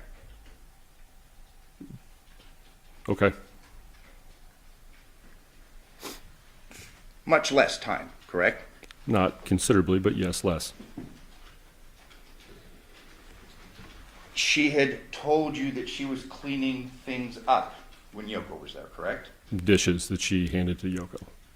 And if I told you that we have testimony from Yoko that there was dishes, alcohol bottles, things of that nature, you'd have no reason to disagree, correct? Correct. If we heard testimony from Yoko that that room, and it wasn't a door, it was a sheet, but was open and the light was on in there, would you have any reason to disagree with that? With Yoko? Yeah. No, I would not. It's clear, and we've heard a great deal of evidence over the last week and few days, that a move was going on, correct? Yes. Fair to say that when one moves one's belongings from one home to another, it can be a bit chaotic. Yes. Things can get misplaced or perhaps taken from one house to another inadvertently. Yes. There has been testimony concerning Johnathan's wallet and that he had actually lost that wallet the previous day. You're aware of that? No, I'm not. That there's texts which are now into evidence, right, Mike? Yes. Where it's shown that Johnathan had lost his wallet the day before and he was communicating with Devyn. I'm unaware, but I don't dispute that. But a great deal of evidence was made concerning that wallet and Johnathan's belonging, and is some idea that somehow that was evidence of guilt or that she was trying to hide something, correct? Yes. Come to find out, Johnathan had a habit of losing things and drinking, and she had taken his things. She'd received them from Johnathan. Okay? All right.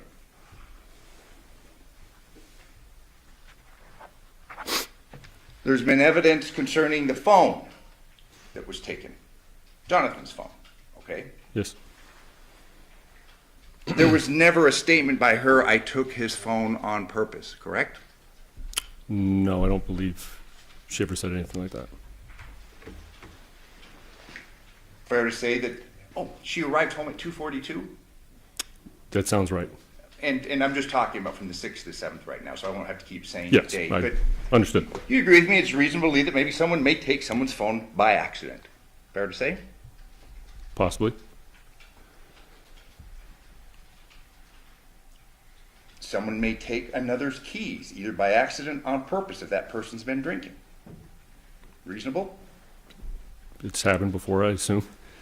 And if I were to tell you that there are a number of texts from Yoko, who was living with Johnathan up until the time of his move, and there was a lot of concerns that Yoko had about his drinking and driving, would you have any reason to disagree with me? I have no knowledge of that, but I would not disagree. You'd agree with me, it's got to be a pretty stressful situation to be arrested for the murder of somebody. Yes. And she had been arrested and handcuffed prior to your interviewing her, correct? Yes. She had cooperated and given multiple statements to law enforcement, correct? Yes.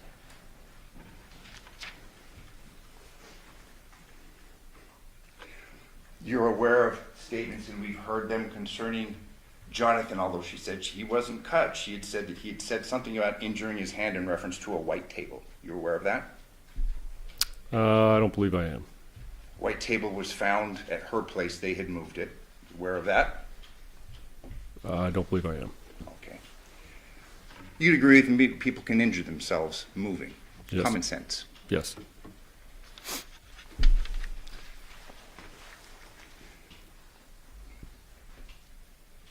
Every time law enforcement engaged her, it was with the purpose of trying to get something incriminating against her. And I keep stressing that because that's clearly what you were trying to do, correct? What I was trying to do? Yeah. Correct. And others with whom you were working. Correct.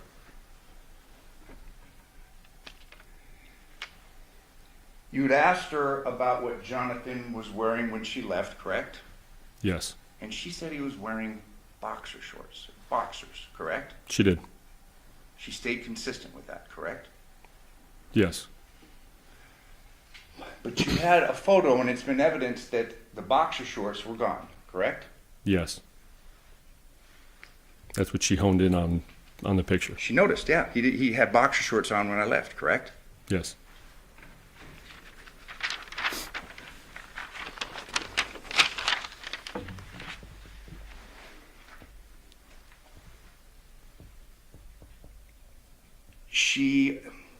There was a discussion concerning cleaning materials at Yoko's house, and we'll just refer to that, the Paladera house as Yoko's house, correct? Yes. You were aware, you've seen photos, or perhaps you were there. There was a lot of cleaning supplies in that house, wasn't there? I was not there. I was not. Never went into that house. I was on scene, but never went in. The cleaning supplies that I was aware of were the ones in the hallway there, the evidence photos. Are you aware of a photo that's now in evidence at Yoko's bathroom where it's lined with cleaning supplies? I don't believe I am. Okay. There was cleaning supplies in the hallway, correct? What I just referenced, yes. Yeah. And in the bathroom, I mean, there's a lot of cleaning supplies in that house, correct? I would not disagree. I wasn't in there, though.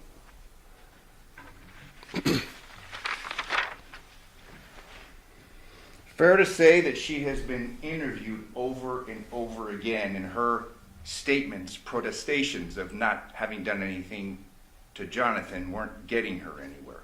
Fair to say? What are you asking?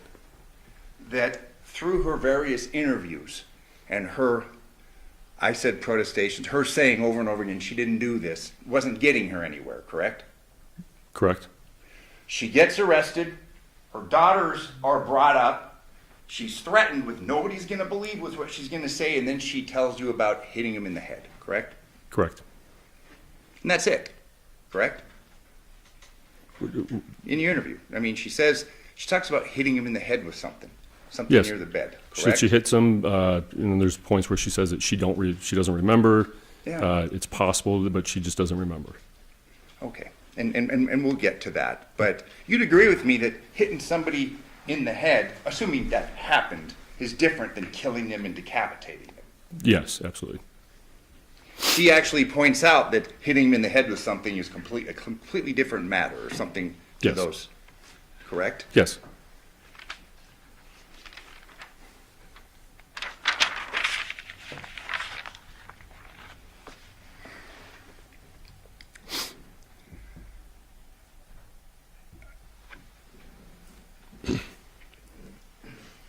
An object that Johnathan may or may have been hit in the head with was not recovered, correct? Yes, that's accurate. There were no power tools, specifically a mechanical powered saw that was recovered, correct? Not that I'm aware of, but I don't know. But Or any instruments that may have been used to sever the head. not that I'm aware of, but I wasn't informed of that. You'll agree with me that there's a lot of pressure, societal pressure to solve a crime, especially a heinous crime, fair to say? Absolutely. I mean, this was obviously number one on the list of priorities on the cases that you were working on. Find the murderer in this case, fair to say? Correct. Get closure for this case, correct? Yes. You'll agree with me when there's this kind of pressure, shortcuts may be taken. I wouldn't say that.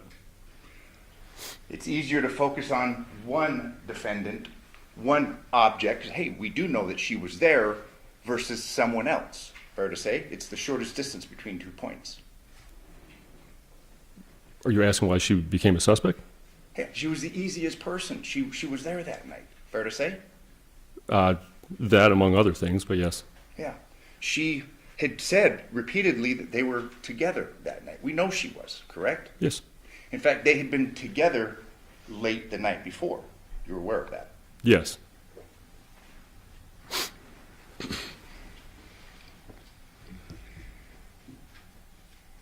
She was consistent and remained consistent through the course of your interview that John was alive when she left. He was breathing, which she would say yes. She never told you in that interview that she took his head, did she? She did not tell us that. Is this the first case that you've been involved with concerning a decapitation? Yes. I can't think of another one. Yeah, it's a fair rare occasion. I mean, it doesn't Yes. happen, at least here in this country, correct? Correct. Let me ask you this, and this is an aside, but I believe you may be the last detective we have an opportunity to speak concerning. I mean, was luminol used, in this? Was anything checked? I mean, there's been talk about times, things like that. I can't testify to that. I don't know. I wasn't aware. Okay.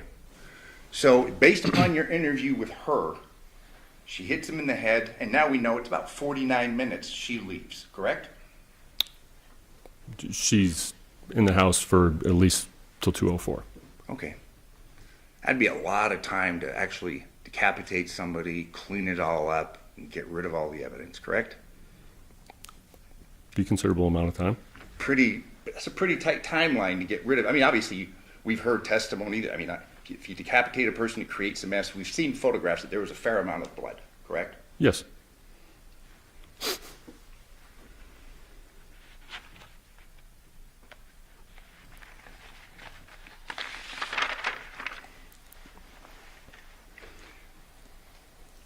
She told you that she didn't take anything out of that house, correct? And it was in reference to a weapon or a head correct? Yes, I would say that's what she's referencing because she was moving some of her daughter's belongings. Yeah. She had told you that she was moving things around, correct? I mean, we know that she was moving, and that's consistent with what she told you. Is that right? Yes, and she brought some of her daughter's belongings to her vehicle. Yeah, so they're in the process of a move, correct? Yeah. She tells you that she leaves and then goes to a drugstore, correct? CVS, yes. And we've seen the video of that. Obviously, you've reviewed that. Correct. She's wearing white shirt, correct? Rolls in and gets a prescription for her daughter, correct? I don't recall the color of the shirt, but I would say, yeah. Yeah, and that's right after this decapitation is alleged to have occurred and that she's been supposedly cleaning this up, correct? Correct. And then she goes home.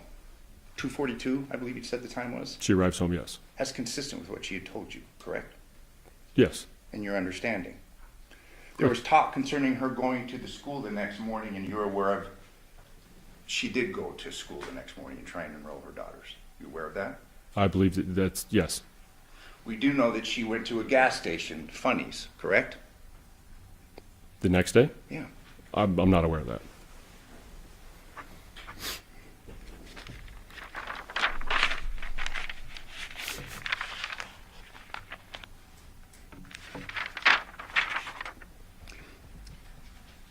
There is minimization that you and your partner, and I'm just going to kind of refer to you as one because we saw both of you sitting there. It was the two of you basically with her on the other side, correct? Correct.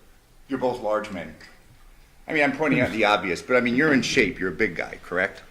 I would say average, but okay. I'm going to disagree with you, but so is your partner. He's a pretty beefy guy too, isn't he? Okay. I mean, we can see it. Yep. It can be intimidating, correct? We did consider that. Like I said, this wasn't an interview room. It was a conference room. It's a larger room. Typically when we do interviews, we sit next to and across from. We had her seated at the head of the table, and we sat back a little bit. She's handcuffed. Correct. That kind of changes the dynamic a little bit, the power dynamic, doesn't it? Well, she's under arrest, yes. Yeah. And she was placed under arrest prior to your interviewing her. Yes.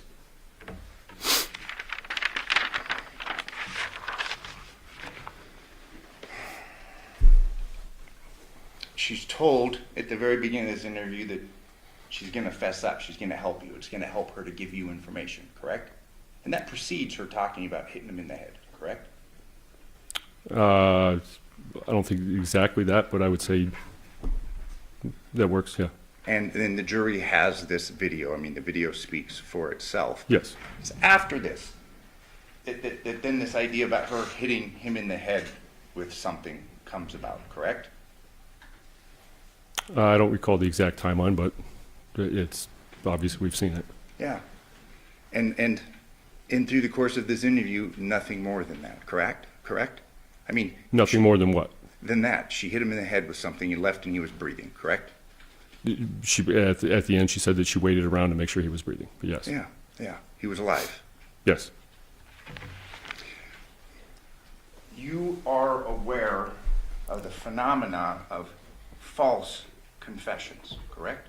I've heard of it. They happen, don't they? Yes. You're aware of case studies by social scientists where people actually admit, and usually it's murder, to something having committed a crime they didn't in fact commit. That's correct? Yes. We have the Central Park Five, and we have other, in fact, the Innocence Project. A third of those guys admitted, if he knows. This is testimony. He's not an expert, and I would refute any alleged science behind that. There's a lot of it. Mr. Justice, he's not here to testify as an expert. You can talk to him about what Yes. he did, but we're not getting into things that are not an issue in this. Let me ask you this. Have you received training concerning false confessions in the dynamic where they occur? I don't believe so. But you'll agree with me that they do occur. Yes. One more question on this subject. They tend to occur more concerning murder cases than others. I wouldn't know that. Okay.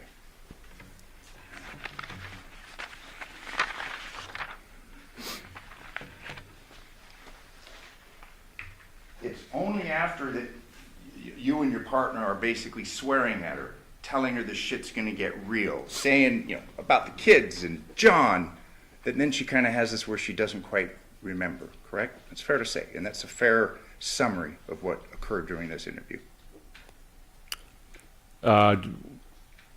No, I believe initially she was saying that she just left. she just left. And then we confronted her on the evidence that she was there, and then she says, I don't remember. Okay, but, well, she's there, says she left, she's confronted, she's under arrest, she's handcuffed, and then we kind of get this story about maybe she hit him in the head with something. Fair to say? Sorry, what was that timeline again? Yeah. The video starts, she's handcuffed, she's Yes. under arrest, okay? Correct. Where we hear that she's been Mirandized previously that day, okay? Yes.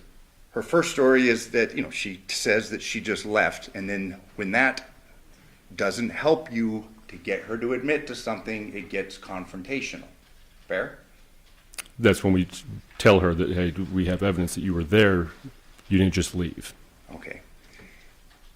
And then after this confrontation, and the evidence will speak for itself, then this idea that well, maybe she did something, correct? Maybe she hit him in the head, correct? Correct. And then there's more that goes on, and we see it. Your partner's getting, passionate, correct? Yes. But she never says, and it's after that, then she's like, well, maybe I have a memory issue, correct? She tells us that she's taking medication for memory loss. And if I told you that she does take medication for that, would you have any reason to disagree with me? She has a medical history. I don't. So it's in response to this confrontation that she's saying, well, I don't know, there's parts of that night maybe I don't remember, correct? Yes. And that's in response to the confrontational position that you and your partner, the two of you, are taking against her, correct? I think that's more us presenting the evidence that she's there. So it and wasn't she doesn't have a confrontational, your voices weren't raised, you're yelling I don't at think her? it was that confrontational. To you, maybe.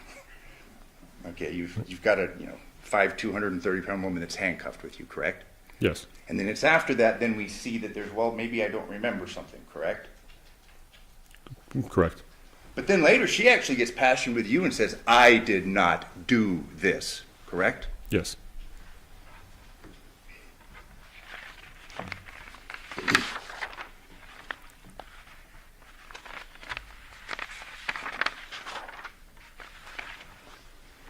And she consistently denies having killed Johnathan, correct?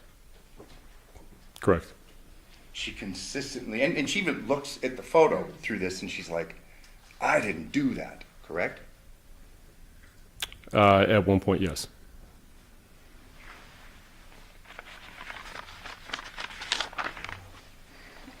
There's discussions to do what's going to happen after she's not going to be able to go home and things like that, and that was the last part of this interview, correct? No, I don't. And I'm not trying to confuse. I'm not trying. Yeah. We heard, and we heard that the tape or the video, the capacity was full, so we lost the video towards the last part of this, correct? Yes. And the rest of this interview is captured on the little handheld recording device, correct? Correct. She's done, correct? She's being taken away. It's done, correct? Yeah. Well, prior to even when the video was going, Detective Christopher steps out to get a patrol officer to transport her, and then I just sit there until the patrol officer shows up. But we have a conversation. Yes. Okay. I can have the court's indulgence then.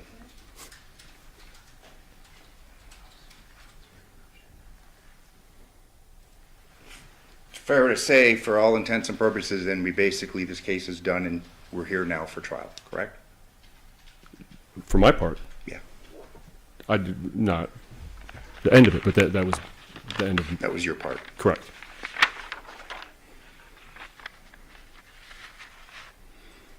Thank you. I have no further questions.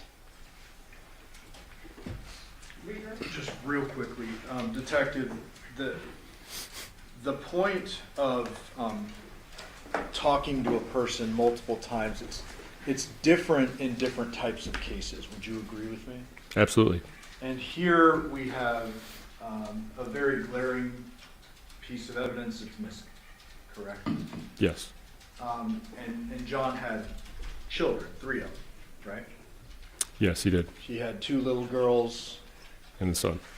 And parents, and who probably want to put on a funeral for him. Yes. Was one of your main objectives in this interview attempting to find out what she did with the head? It was. Obviously, we always try to give the family some closure or whatever, but obviously finding a severed head would obviously help the family, I believe, with, some closure. I'll pass it. Any follow-up on that? No, thank you. Do the ladies and gentlemen of the jury have any questions for this witness? Okay, seeing no response, sir, you are excused. Thank you very much for your testimony again today. Thank you.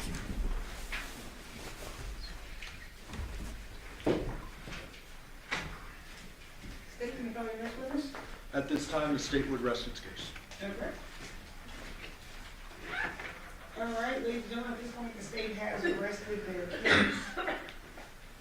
We are going to take our night recess at this point. During this recess, you must not discuss or communicate with anyone, including fellow jurors, in any way regarding this case or its merits, either by voice, phone, email, text, internet, or other means of communication or social media. You must not read, watch, or listen to any news or media accounts or commentary about this case. You must not do any research, such as consulting dictionaries, using the internet, or using reference materials. You must not make any investigation, test the theory of the case, recreate any aspect of the case, or in any other way investigate or learn about the case on your own. You must not form or express any opinion regarding this case or the response made to you. Ladies and gentlemen, we'll be recessed till tomorrow morning at 9 a.m. All rise for the jury.